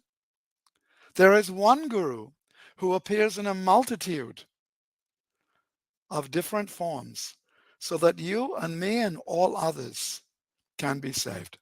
He says that in his 1936 Vyasa Puja offering. Vyasa Puja offering. Yep. This is very, very high. He's not talking to a bunch of New York hippie dropouts. He's talking to a most elevated audience of Gaudiya Vaishnavas, of the topmost quality. You know, you read about just the intellectuals that were coming to see the Srila Bhakti Siddhanta, the quality of their exchanges with him. They weren't even his disciples. This is who Prabhupada's talking to at the 1936 Vyasa Puja. What he's saying there is very, very high Siddhanta, and we should take note. There is one guru. All the gurus are Shakti Avesh. The guru is Nityanandaram, Akhanda Guru Tattva, who is giving different services and different potencies, and they are all on the same platform, our Gaudiya gurus. And this pathetic, my daddy's bigger than your daddy mentality has destroyed ISKCON. Mm-hmm. So in terms of the institution is only valuable and maintainable when the quality of shiksha matches, when that goes, and when we get an organization that intentionally isolates itself from the rest of the entire Gaudiya world, takes no shiksha from anywhere, makes their own little gang, you know, of however many the initial gurus were, and the little groups, the GBC, and then the little small political cliques that really had the power back in those days, Bhavananda and Jai Pataka and others, that were even enough to oust Tamal, to bring him in line. Tamal was determined to go and hear from Srila Narayan Maharaj, as were many seniors. But even Tamal said, I can no longer hear. They'll take my position away. So you have to know the history of the power cliques and all this rubbish. And they, unqualified persons, took it upon themselves to be the guides of ISKCON. And it destroyed everything. And what Prabhupada had set up, because you're asking what Prabhupada set up. So one thing that many of us believe and have evidence for, and others don't believe, but one thing is that Prabhupada directly ordered two devotees to be gurus. Srila Gaura Govinda Maharaj, Srila Radha Govinda Maharaj. Really? They were not, yes. Bhagavat Maharaj, who was Here's around. the conspiracy. Love it. Oh, it's one of the many. The poison conspiracy is another. Who are you going to believe? Yeah, there are so many splits, so many, you know, and so many groups, so many. So you've got that, and anybody heard Gaura Govinda Maharaj, saw him, his sadhana, everything. It's like This is not like these other guys. You know, if you really want to know about Guru Govinda Maharaj, you ask Bhagavat Maharaj, who's willing to talk to anybody that's actually sincere. You know, they can ask for a little. He was there. I'm talking about Bhagavat Maharaj. So when you see the video, the very final hours, one devotee is at Srila Prabhupada's head, and he's massaging Srila Prabhupada's head. When Srila Narayan Maharaj came, who Srila Prabhupada asked? The very last person he asked to see was Srila Narayan Maharaj. The very last person he engaged in a conversation with was Srila Narayan Maharaj. Yeah, I know, Prabhupada didn't know what he's talking about. It's all the people that came after that know that Narayan Maharaj is a demon. Prabhupada didn't know. He's too stupid. He's too sentimental. He went to a Scottish school, Prabhu. Come on. He's disqualified. I mean, he can teach us how to chant Hare Krishna, but about the stuff in the world, he's just an ignorant fool. And Narayan Maharaj fooled him. That's what we're meant to believe. The last person Prabhupada asked to speak to and spoke to was Srila Narayan Maharaj. Bhagavat Maharaj describes at that time how Prabhupada started manifesting extraordinary ecstatic symptoms that none of the devotees knew what was going on. His body was starting to buck and arch. He was belching loudly and making all kinds of loud sounds. And the devotees just didn't know what was going on. Is he in pain? What's going on? They were all disturbed. And Narayan Maharaj explained to Bhagavat Maharaj, and he showed him. He is getting ready to enter the rasa dance. The way his hands are held, or he's in it, his hands are held above him, and you look at his feet, these are the dance mudras. This is his condition. He's now going back to his original state, Manjari. And then Srila Narayan Maharaj leaned over and softly spoke a mantra into Prabhupada's ear, at which point Prabhupada completely calmed down. His body totally relaxed, and all those sounds, all those movements stopped. And Bhagavat Maharaj is right there. And Narayan Maharaj was explaining directly to him. And then Narayan Maharaj and Srila Prabhupada had a conversation, the last conversation, in which Srila Prabhupada asked Srila Narayan Maharaj three things. The first thing he said is, please beg my God brothers forgiveness. Give them my humble begging, with tears in his eyes. He said, I only did it for preaching. We hear all this stuff. Prabhupada said all his God brothers. Prabhupada was, as he explained, said, Krishna sent me so many monkeys. I only had them for 12 years. I could only do what I could do. The third thing Prabhupada asked Narayan Maharaj, second in a moment, please continue their training. It is not complete. Please continue their training. And at first, Srila Narayan Maharaj was saying, I cannot do. I have my own service. My Guru Maharaj gave me the mat in Mathura, etc. Eventually, Prabhupada extracted from, yes, I will do. We'll talk more about that in a minute. The second thing he asked was, you please give me samadhi with your own hands. Why he's not asking his devotees? All his senior men are there, been with him 12 years. Why can't they do? Because in general, if the possibility is there for a Mahabhagavat to be placed in samadhi by another Mahabhagavat, this is ideal. Samadhi is not a formal thing. It is a very, very divine, esoteric. Samadhi means becoming one with. So when the Guru, when the great Vaishnava is being placed in samadhi, he is being restored in full, complete union with his spiritual identity. Not that that was ever missing, but it was regularly, Prabhupada was shifting as all the acharyas, just like Rupa Goswami. Sometimes he's in the mood of Rupa Goswami, sometimes he's gone, he's Rupa Manjari. Sometimes Raghunath Das is in the mood, that's called Sadhaka Swarup, Raghunath Das. Just like the book Kushamanjali, Vilapa Kushamanjali. Raghunath Das is talking as Rati Manjari to Rupa Manjari. They're going in and out. But at this time of Samadhi, this is finished. Now full, complete union with Siddha Swarup. So it is desirable that somebody who knows who you are, who is on the same platform, places you in Samadhi, puts the mantras on your body, tells the mantras. Srila Narayan Maharaj, in one moment, calmed Prabhupada completely down with one mantra. This is not ordinary. Prabhupada had said before he left, for philosophical questions, you should go to Siddha Maharaj. He is my Shiksha Guru, what to speak of yours.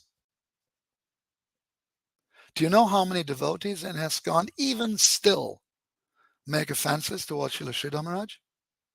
Towards Prabhupada's own Shiksha Guru. Even when Prabhupada was present and they were complaining about devotees that Prabhupada, there was one, no need to name who, they have their own relationship, was criticizing Prabhupada, stopped him. He said, no, he is my God brother. I can say, you cannot. When Prabhupada left this world, his neophyte followers took it upon themselves to make Maha Aparad to pure devotee Vaishnavas, instill it as official ISKCON policy, and train the entire body of devotees, and new ones coming, to adopt this mood of Aparad. What the hell chance is there of any wonderful, glorious spiritual revival in ISKCON on a foundation of Maha Aparad? None. Not all of us who were Prabhupada men stayed in ISKCON. Some went to Srila Sridhar Maharaj, some went to Srila Bhakti Vaibhav Puri Maharaj. Took many years, but I went to Srila Narayan Maharaj. After he departed, I took shelter of Srila Bhakti Vigyan Bharati Maharaj. We take shelter of so many Vaishnavas out there. So the institution is as valuable as the shiksha that is maintaining and guiding it. So when Srila Bhaktisiddhanta Saraswati left, the institution became splintered. And of course, the members of each institution think they're in the right one. The rest are wrong. The ones who are in the Chaitanya Math, they're convinced that theirs is the right one. The Prabhupada was only successful because Srila Bhakti, Tirtha Maharaj blessed him. I heard this from one of the sannyasis. He was trying to tell me how Prabhupada begged from him his blessings so that he could go preach in the Western world. And it was all the result of his blessings. Each one of them has their vision. We have ours. And then in ISKCON, so many splits. And everybody thinks they're right. Otherwise, if you didn't think that what you thought was right, why would you think it? Why would you believe what you believe if you thought it was only a belief and it was probably wrong? No, it's the truth. So then you have to be objective and you have to start getting really philosophical. If Srila Bhaktisiddhanta was so attached to the institution, why did he say, if there's problem, sell it? And sell the marble and print books. Prabhupada's desire is for the Krishna consciousness to be available, and he did set up a way.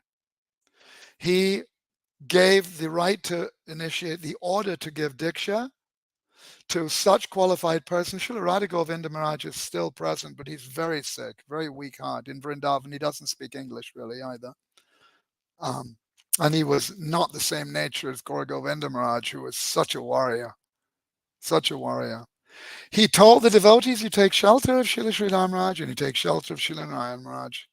And they began to. Burijan Prabhu, Giriraj Maharaj. His heart was broken when he was forced not to listen to Srila Narayan Maharaj. But he could have chosen to do what the rest of us did.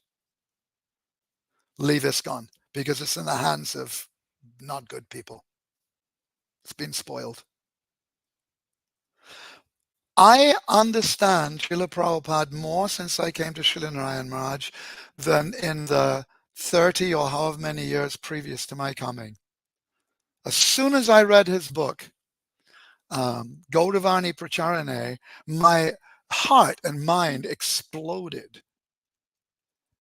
And he was just quoting what Prabhupada said. It was all Prabhupada Chaitanya Charitamrita quotes and purports, but explaining them how I'd never heard before. And I went, oh my God, that's who Prabhupada was. So many of us had that experience.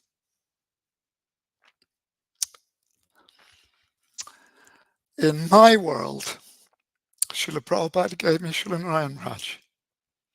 And Srila Narayan Raj has given me Prabhupada. And I worship them both to the best as I can on the altar of my heart. They're one. So Srila Sridhar Maharaj, Srila Bhaktivedanta Maharaj, these are all magnificent Vaishnavas. And we have our particular relationships with each, as we do. But Guru is one. And Guru is a level of consciousness that I do not see and have not seen in ISKCON for so very long.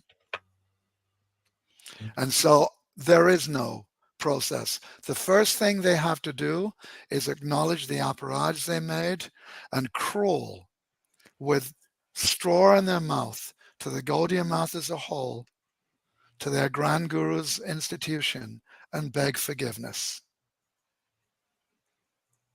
And ask them, ask for guidance. Ask for guidance. How do we do it? How do we preserve our Guru Maharaj's institution? How can we do this? Even Srila Narayan Maharaj told, when it first came down, they're not going to let us speak to you anymore. They're afraid of you. You will, because you have such a charisma, so much knowledge, so much, everybody will want to be your disciple. Srila Narayan Maharaj said, I will not initiate any of them. You can be the gurus. I will not even speak to them, only you. You come to hear from me. Let me guide you, and you tell them everything I am telling. You guide them, you be their gurus. That's the truth. Only after they completely excommunicated, offended, all kinds of things about Srila Narayan Maharaj, he said they do not realize what they've done. Now I am free to preach. Now they have let a lion out. And that's what happened. And then Narayan Maharaj in 1996, he came to the West and it exploded.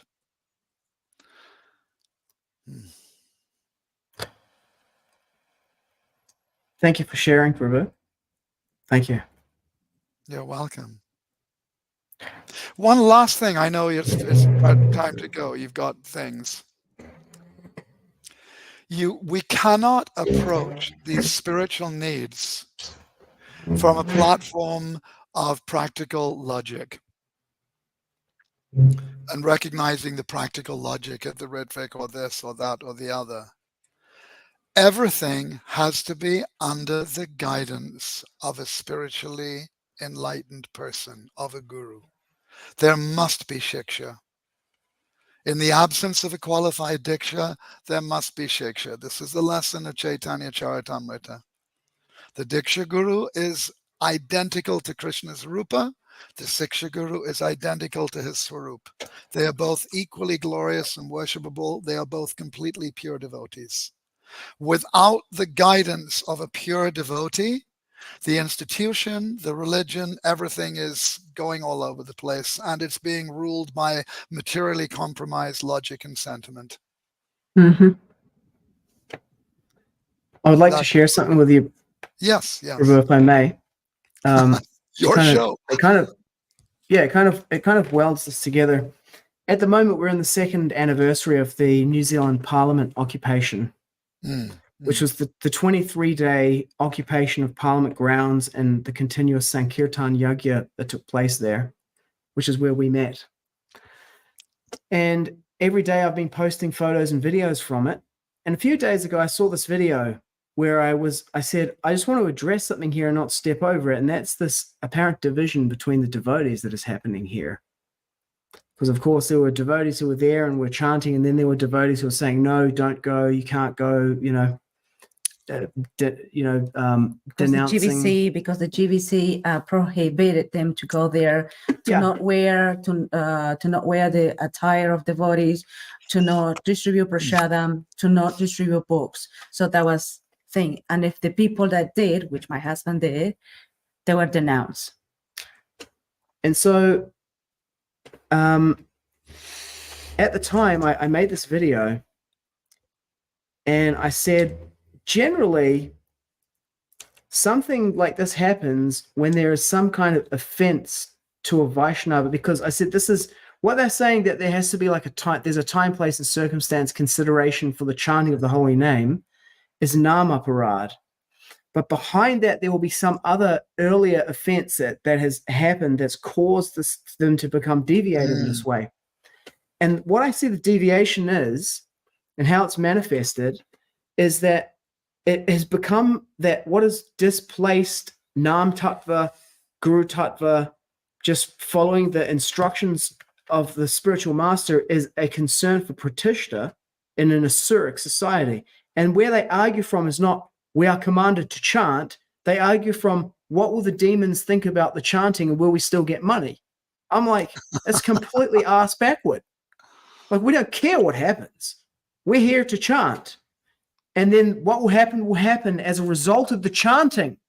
Not that we try to speculate about how we get the money, but I hear what you said at the beginning about get rid of forget the Darwinism and the this and the that. And, we see them now linking to the climate change agenda, jumping on all those bandwagons.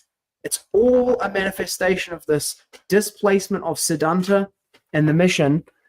It's being displaced by this desire to attain Pratishta. I call it becoming Shukracharya. They're auditioning for the role of the spiritual master of the demons.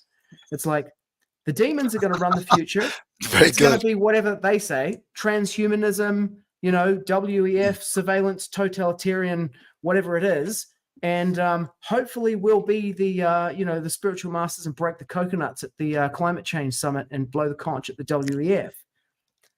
You're right. And for me, I've always been, since very early in Wellington, 1998, 1999, this Sri Dandi Swami came through and left a copy of Sri Guru and His Grace. Yes. Lovely devotee. And I read that, and I was like, I got faith in Srila Sridhar Maharaj and read all of his books, and I never became offensive toward him. And so I end up there, and I'm like, this concern for Pratishta has displaced everything. You say in the absence of a qualified Diksha Guru, it is the Shiksha that's guiding. And I'm like, and they're like literally changing Srila Prabhupada's books, and they want to annotate them to explain what he really meant or what he should have said. I'm like, this is a madness. This is a madness. And the thesis that it's based on offenses to these great Vaishnavas would completely explain all of it. Very good, Prabhu. And you mentioned Pratishta. You should know that everything up to Pratishta is, in Shastras, explained easily. Lust is easily, anger is easily removed by your sadhana, by this, by that. Pratishta, you cannot possibly remove it. It is removed by the grace of the Shiksha Guru, who may be Diksha also. But unless a seriously advancing devotee, he's Nishta at least, which is a very rare stage, a seriously advancing devotee, unless he's under the direct guidance of the qualified Shiksha Guru, Pratishtaha will bloom. And you're absolutely right. Offenses are made, guidance isn't there, Pratishta explodes. I didn't read that one little passage, and I think you'll love this. And there's another brief little passage. Yes, I did. There's another brief little before passage. You do that, also. Yes. Before you do that, Prabhu, there's a question from Samuel. He's hello, asking one last question. Yeah. Define Shiksha, please. Shiksha, Samuel, literally it means instruction. So you've probably heard of the Sikhs. the Indian group with the turbans and what have you. So that word came from the word shishya, which comes from siksha. Shishya means disciples of a guru. Siksha means transcendental instruction, guidance. Yeah. So diksha is initiation.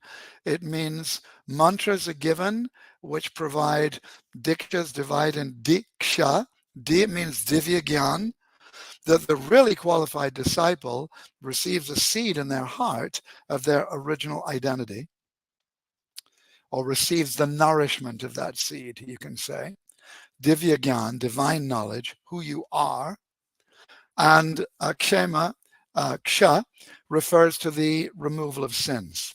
So that's coming with the mantras. But then you have the instruction that defines your activities, that grows your consciousness, your awareness, that brings your mind in and enlightens you. So that's shiksha. That's shiksha.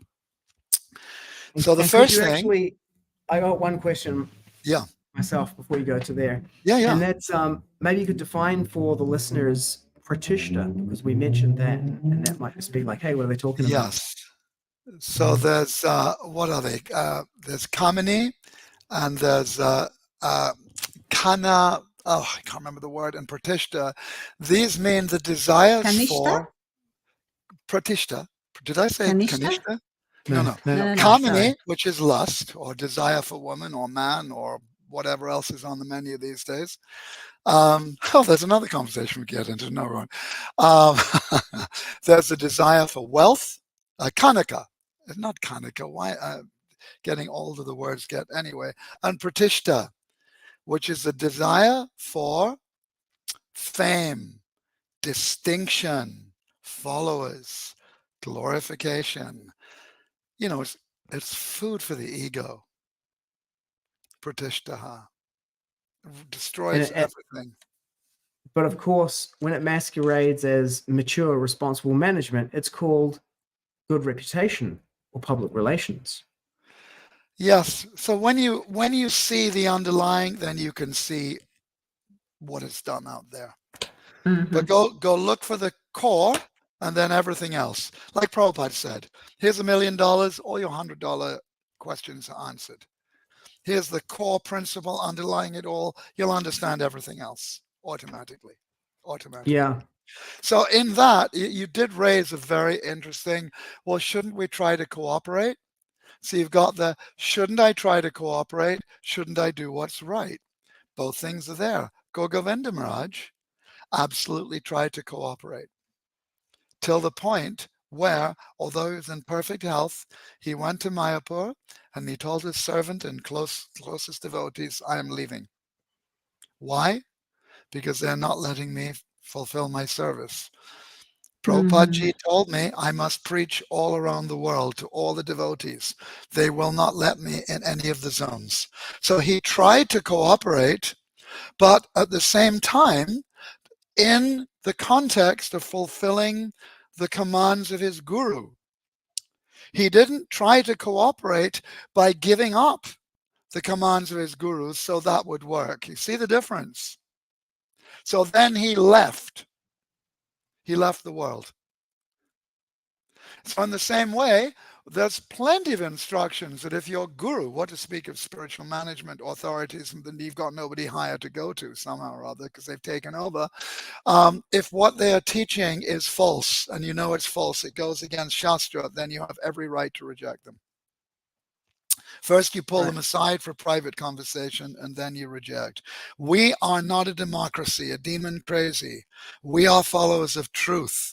And if there's only one person promoting truth, if there's only one moon, we'll go with that. Let the stars, fade when the sun comes up on their own. We don't care.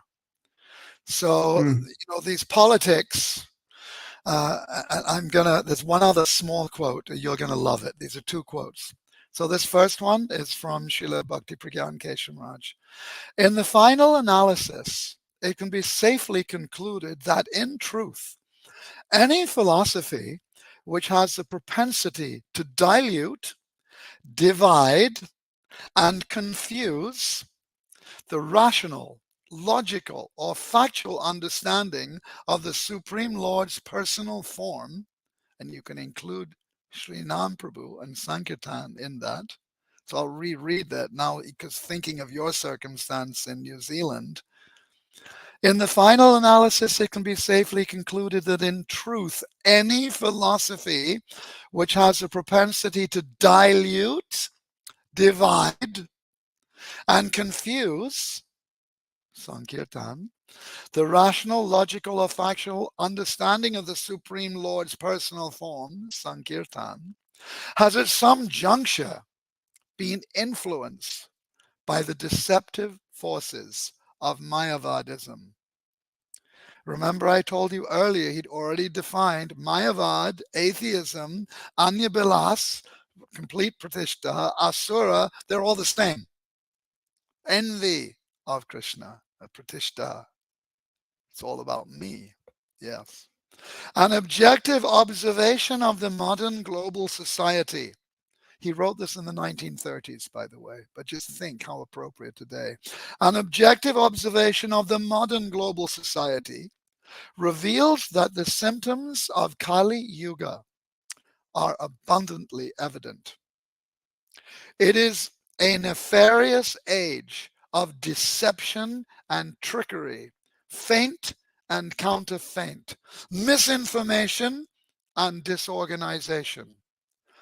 Opportunistic politicians controlled by zealous financial magnates covertly and craftily engineer public opinion by manipulation of the media in a relentless pursuit of ephemeral visions of illusory power rooted in the bodily concepts of I and mine.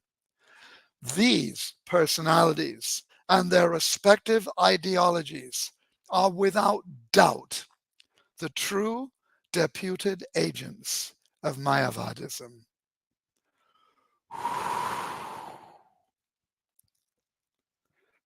This is what a paragraph, Learning.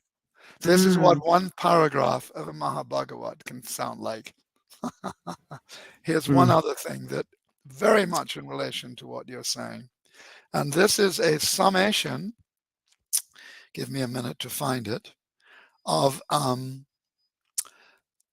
instruction of Srila Bhakti Siddhanta's that was summarized by Srila Bhakti Vigyan Bharati Goswami Maharaj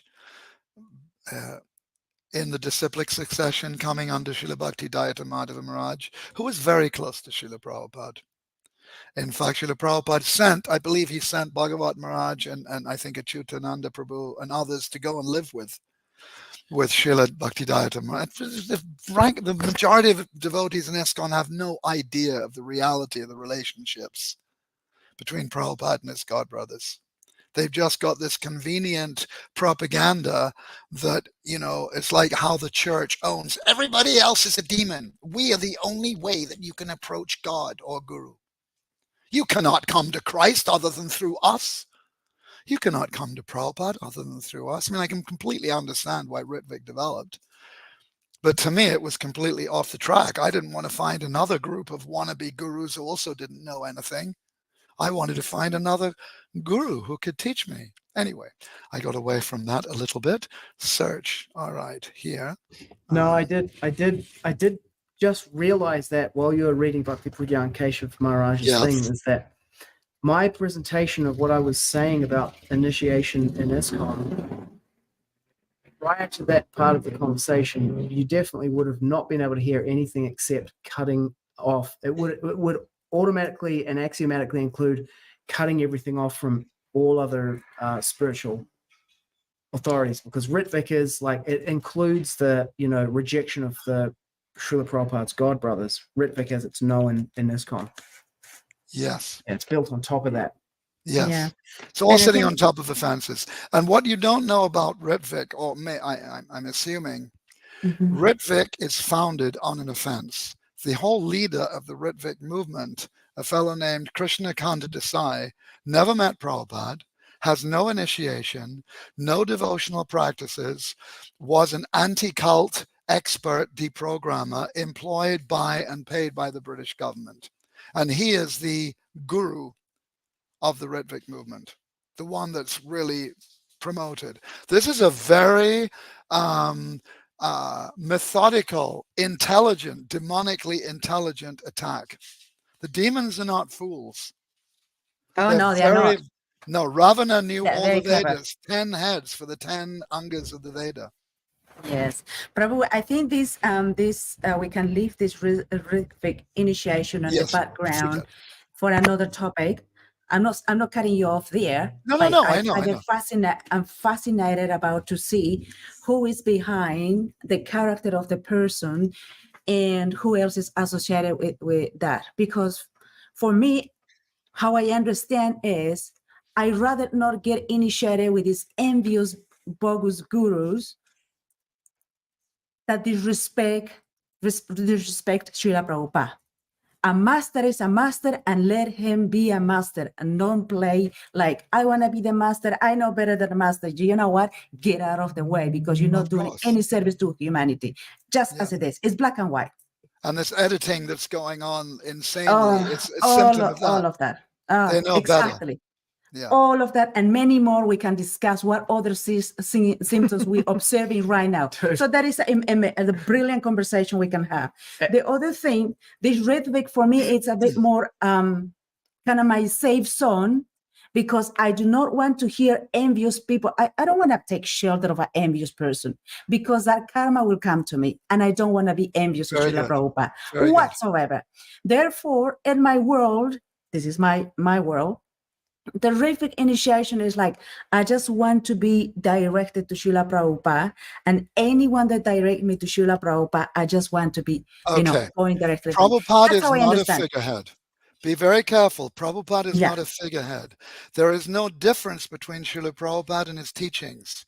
So when somebody is claiming to a philosophically more naive audience that they are loyal to Prabhupada, it's only Prabhupada, but what they are saying and doing is in direct contradiction to what Prabhupada gave his life for, which was the Guru Parampara and its mission. Mhm.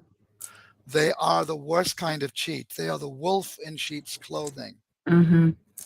Mhm. Ekalavya worshipped Dronacharya. You know the story of Ekalavya? In a nutshell, Ekalavya was a Sudra's son. He went to Dronacharya to get lessons in the art of warfare. Dronacharya said, no, I am Brahmin. I teach only Kshatriyas and maybe other Brahmins, but Kshatriyas, you are too low, go. Ekalavya knew he is the greatest guru. So Ekalavya went back into the woods and he made a statue of Drona, his own statue. And he worshipped it, he focused on it, and he practiced archery. He'd heard different mantras that Dronacharya gave to the Pandavas. He'd go and listen in, etc., etc. And he became the greatest archer, even better than Arjuna, because Arjuna discovered this dog whose lips had been sealed. It was barking, and suddenly its lips were completely sealed by a whole bunch of network of arrows, and it blew their minds and everything. So Dronacharya led them. He understood that there is somebody, and it's Ekalavya. And they went, and he said, Ekalavya, you say I'm your guru? Yes. But you have not given me any dhan. You must give the guru his dhan, his donation. Oh, whatever you want. Then I want the thumb of your left hand. Which brought, others. He gave without, which is very good. But the idea is we cannot create the guru in our own image to use him for our own purposes and call that glorification. And that's what Ritwik is. They are not presenting Prabhupada's teachings. Prabhupada came to introduce the Guru Parampara. Divine knowledge comes into the material world through the Parampara. Prabhupada didn't come to establish the International Society of Prabhupada Consciousness. He established the International Society of Krishna Consciousness, and to approach Krishna is the Guru Parampara, because Prabhupada knew, I'm not going to be here forever, I will be gone soon. So the eternality is the Guru Parampara. That is the form of Guru that never dies in this world. Guru never dies, we know that. because he's never that body. But that body dies. That's why we put it in samadhi. That's why we say, oh, it's Srila Prabhupada's departure day, his Tirubhava. We should celebrate. Why? Because he's still here? There's no thinking. There's no rational thinking going on. So the guru only takes the material body because the materialists cannot approach transcendence with their material senses. We can't hear, see, speak anything, Krishna. The guru is Krishna's mercy. I'm taking a material form. I'm going to tolerate being in this nasty toilet of a world. I'm going to experience birth, disease, old age, and death for you. For you. But because I'm going to experience death, you won't be able to hear me anymore. Just like you couldn't hear me before I took birth. Just like you couldn't hear me in 1950 in India before I came to New York. You're dependent on your senses. So when I leave, you have to continue to promote the parampara, which only has one message, and that message never dies. Therefore, he reasons ill who says, thou art, thou die when thou art living still in sound. That sound is the message of the Guru Parampara that is never changed, that each Guru gives the same message. That's why they're successful. Ritvik does not present Prabhupada any more than Ekalavya was actually serving Dronacharya. It's external, it's a fake. But you can't understand these things out of sentiment, how you feel. Prabhupada said, put that aside. We are seeing through hearing Shastra. I've given you everything. So you have to, if you have to study. You have to study every day Prabhupada's books, Srila Bhaktivinoda's books. I've got quotes where Prabhupada's instructing you should read the books of the Acharyas, and if you don't, you're a demon. Prabhupada said to other devotees that, no, you should not read. I've written, that's enough. That's everything. Don't think you can jump over. That's because he's speaking to very young devotees. But you can find in Prabhupada's books also where he's saying the opposite thing. You have to know, Kala Desha Patra. Who's he speaking to? Take all. If you meet a devotee that doesn't know both sides, they don't know either side. So the one other quote I wanted to read, Sitapati, you're going to love this. Alrighty. So, on this most auspicious occasion, which is coming up very soon, it's appropriate, of the appearance day of Nitya Lila Pravishta Om Vishnupad, Srila Bhakti Siddhanta Saraswati Prabhupada, this is his perspective regarding the real nature of violence towards other living entities, Jiva Himsa. Ordinarily, the term Jiva Himsa is understood by people to mean a physical or emotional act of violence against living entities, including oneself.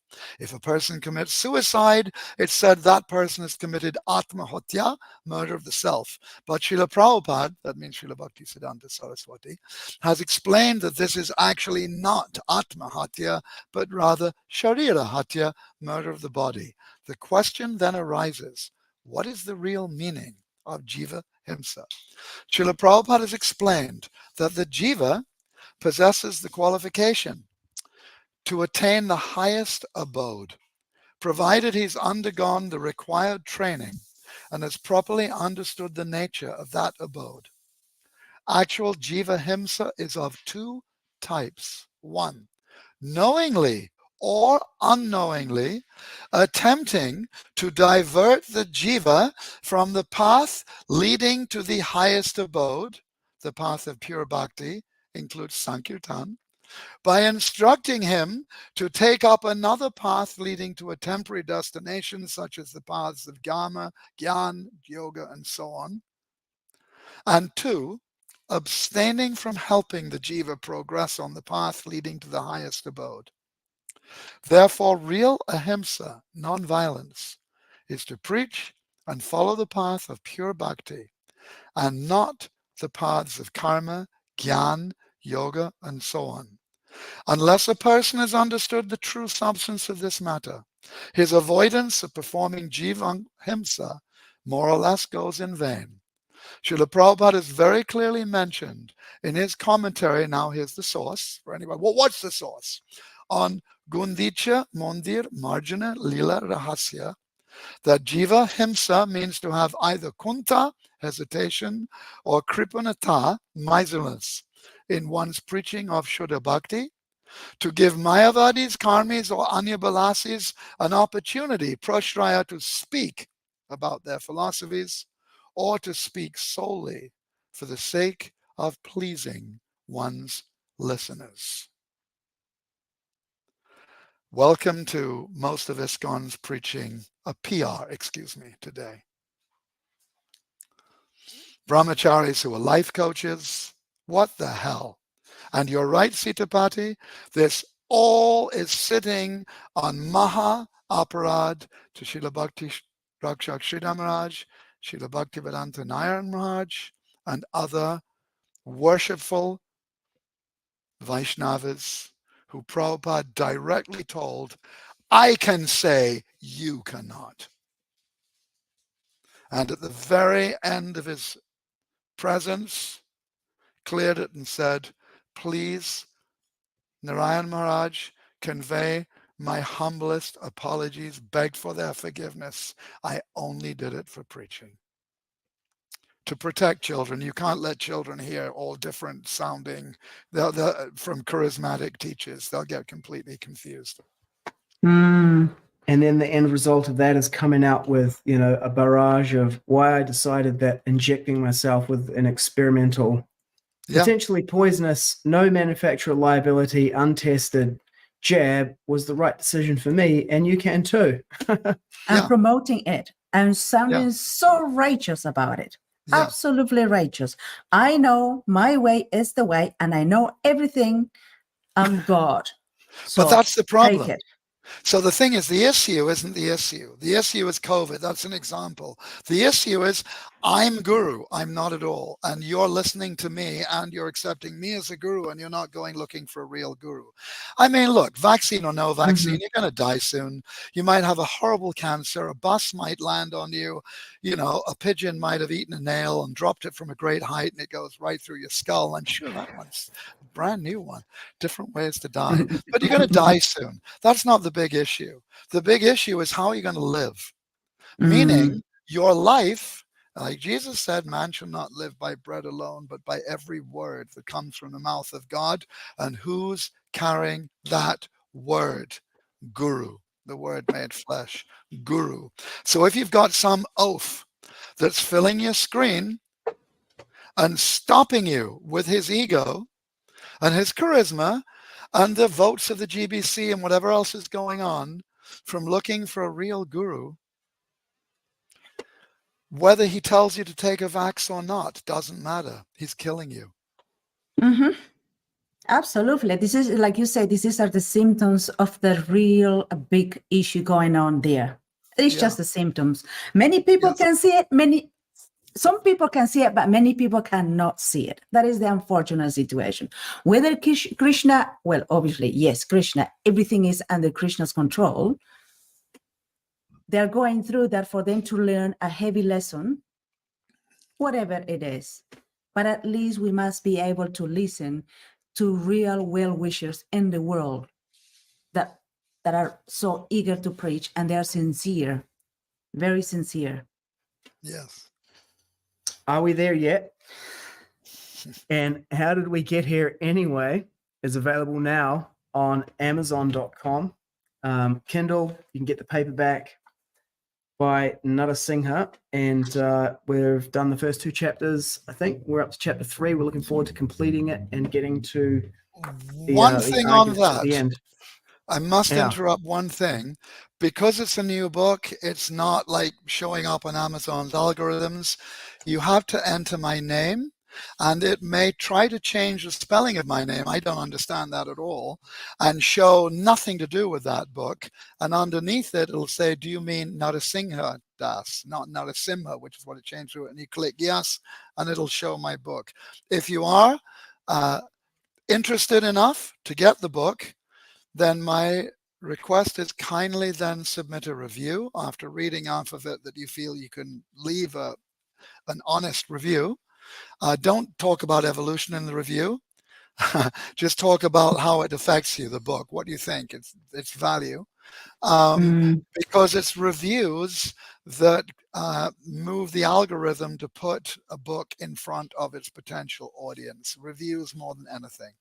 So I'm hungry from reviews. I will sell my soul for reviews.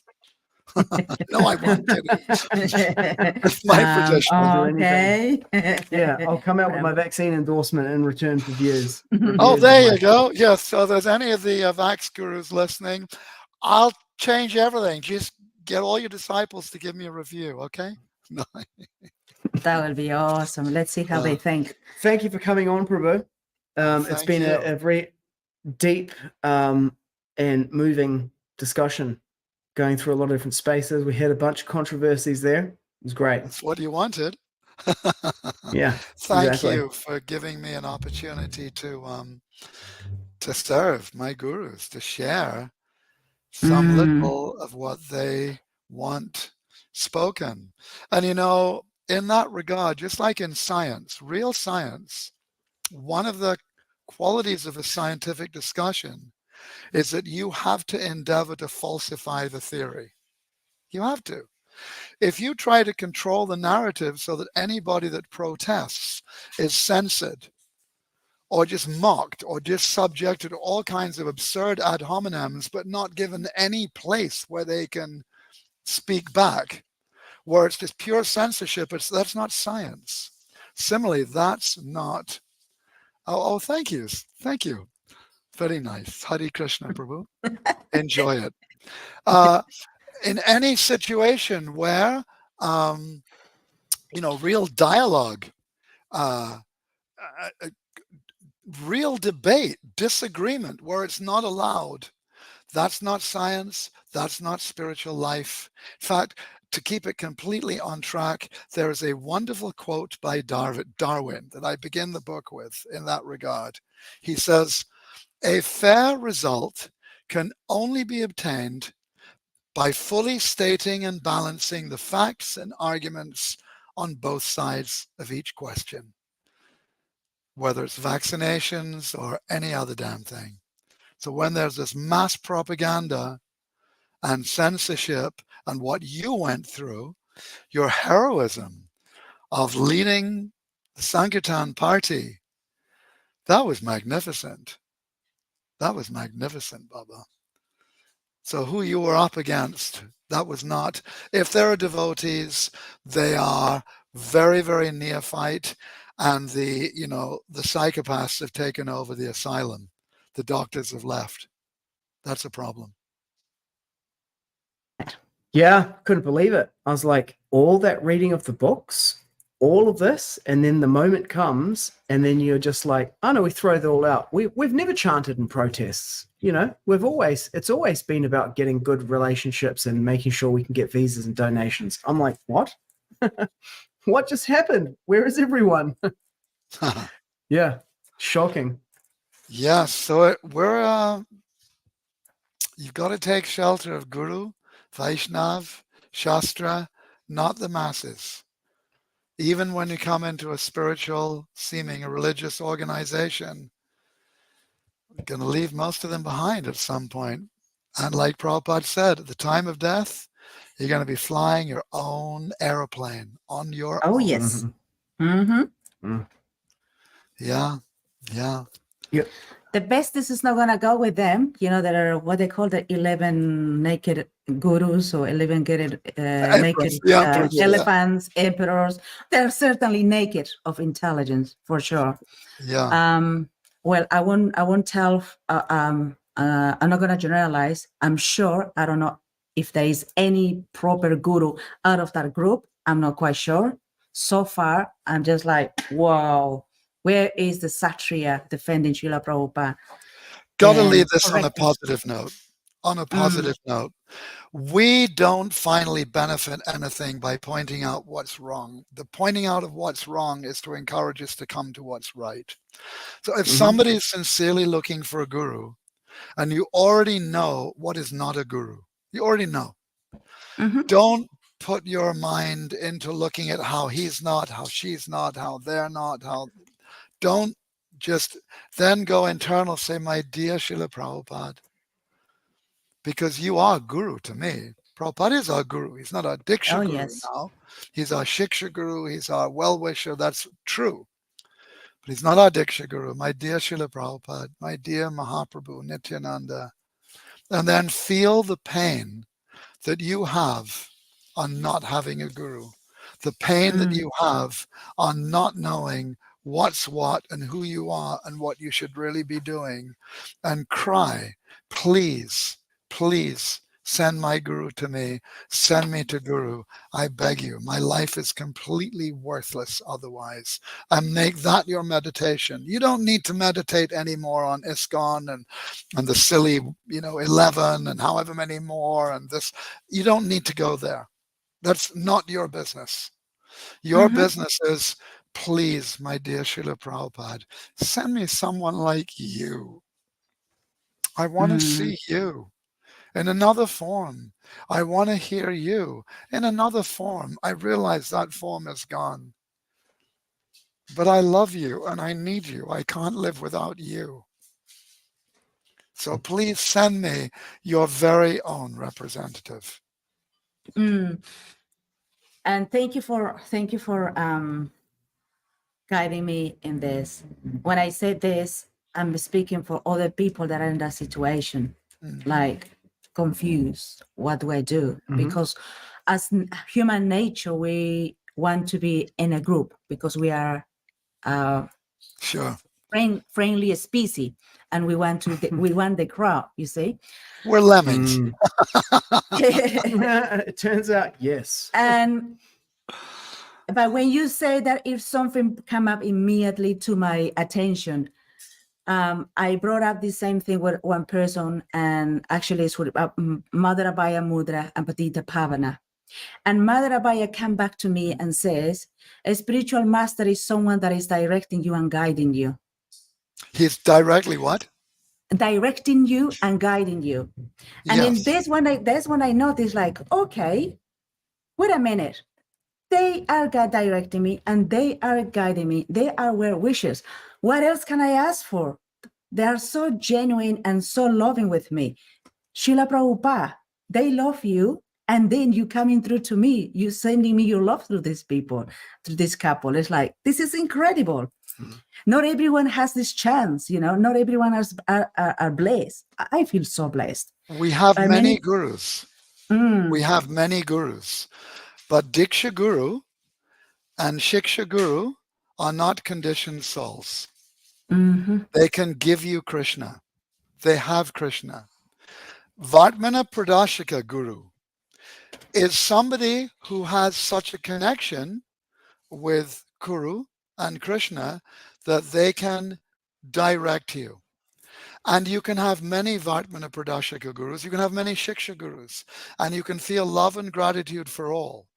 But you should also understand the distinctions and not consider that somebody who is guiding me, who is kind and so on, they're guiding me at this level, therefore they are guru. What do we mean by guru? No, guru is not just guiding and directing. When I don't know which street to go and I ask somebody directions, how do I get to the temple? They're guiding me and directing me. But they're not my guru. So you have to, again, study Guru Tattva. Study Guru Tattva to understand clearly what is that special qualification by which I can recognize, just like Prabhupada said, if you hear gold is a very valuable thing, and you think, I must get gold. These dollars, they're like fire paper, burning. Even I didn't light. They're just, I'm going to the market tomorrow to get gold. Well, I've still got some money. You go and you wave your money around. Hello, I want to buy some gold. Anybody?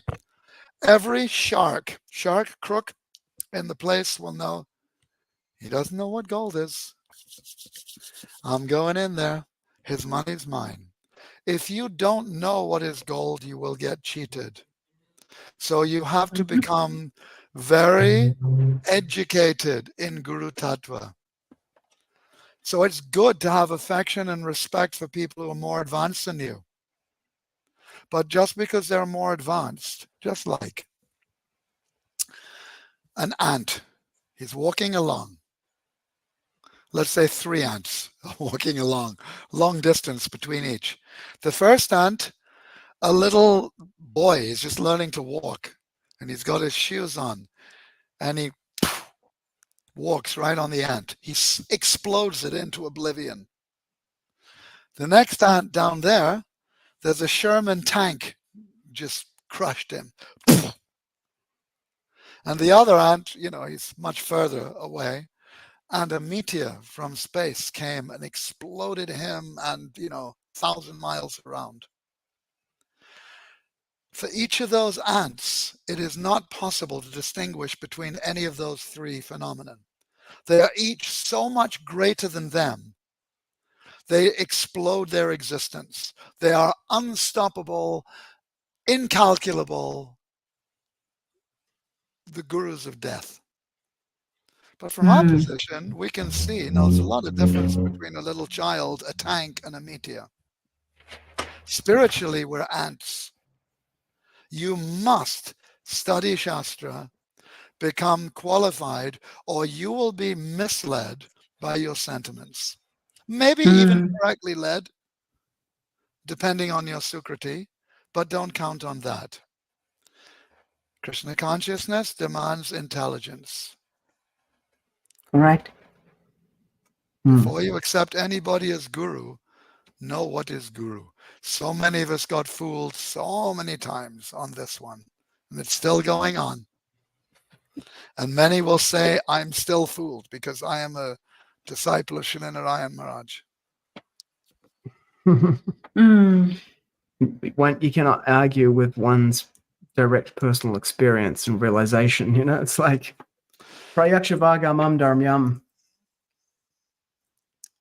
That's realization and experience has to align with Shastra, or you can't argue with it. You can say it's just sentimental.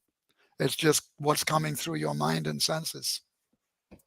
It must be aligned, Prabhupada. Even when Prabhupada appeared to people in dream, Prabhupada said, that's divine, that's Prabhupada. What Prabhupada said was, if I said the same to you in dream as I say when I am awake, you are awake, it was me. Otherwise, it wasn't me. Well, thank you for coming on, Prabhu. Thanks for sharing. Thank you very much. Thanks for broadening the conversation, and thank you for writing this book. Are We There Yet? And How Did We Get Here Anyway? Buy it now on Amazon.com. Narasingha is how you spell it. I've dropped the link into the description a couple of times. Click on there, leave a review. Probably we're going to roll the credits and just stick around for a little while if you can. And we or can if you need to chat. go, that's okay. Yeah, okay. We'll be right back after we run the credits.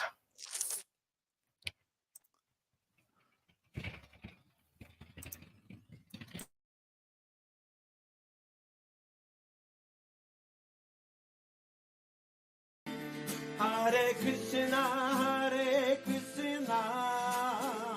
Krishna Krishna, Hare Hare, Hare Rama.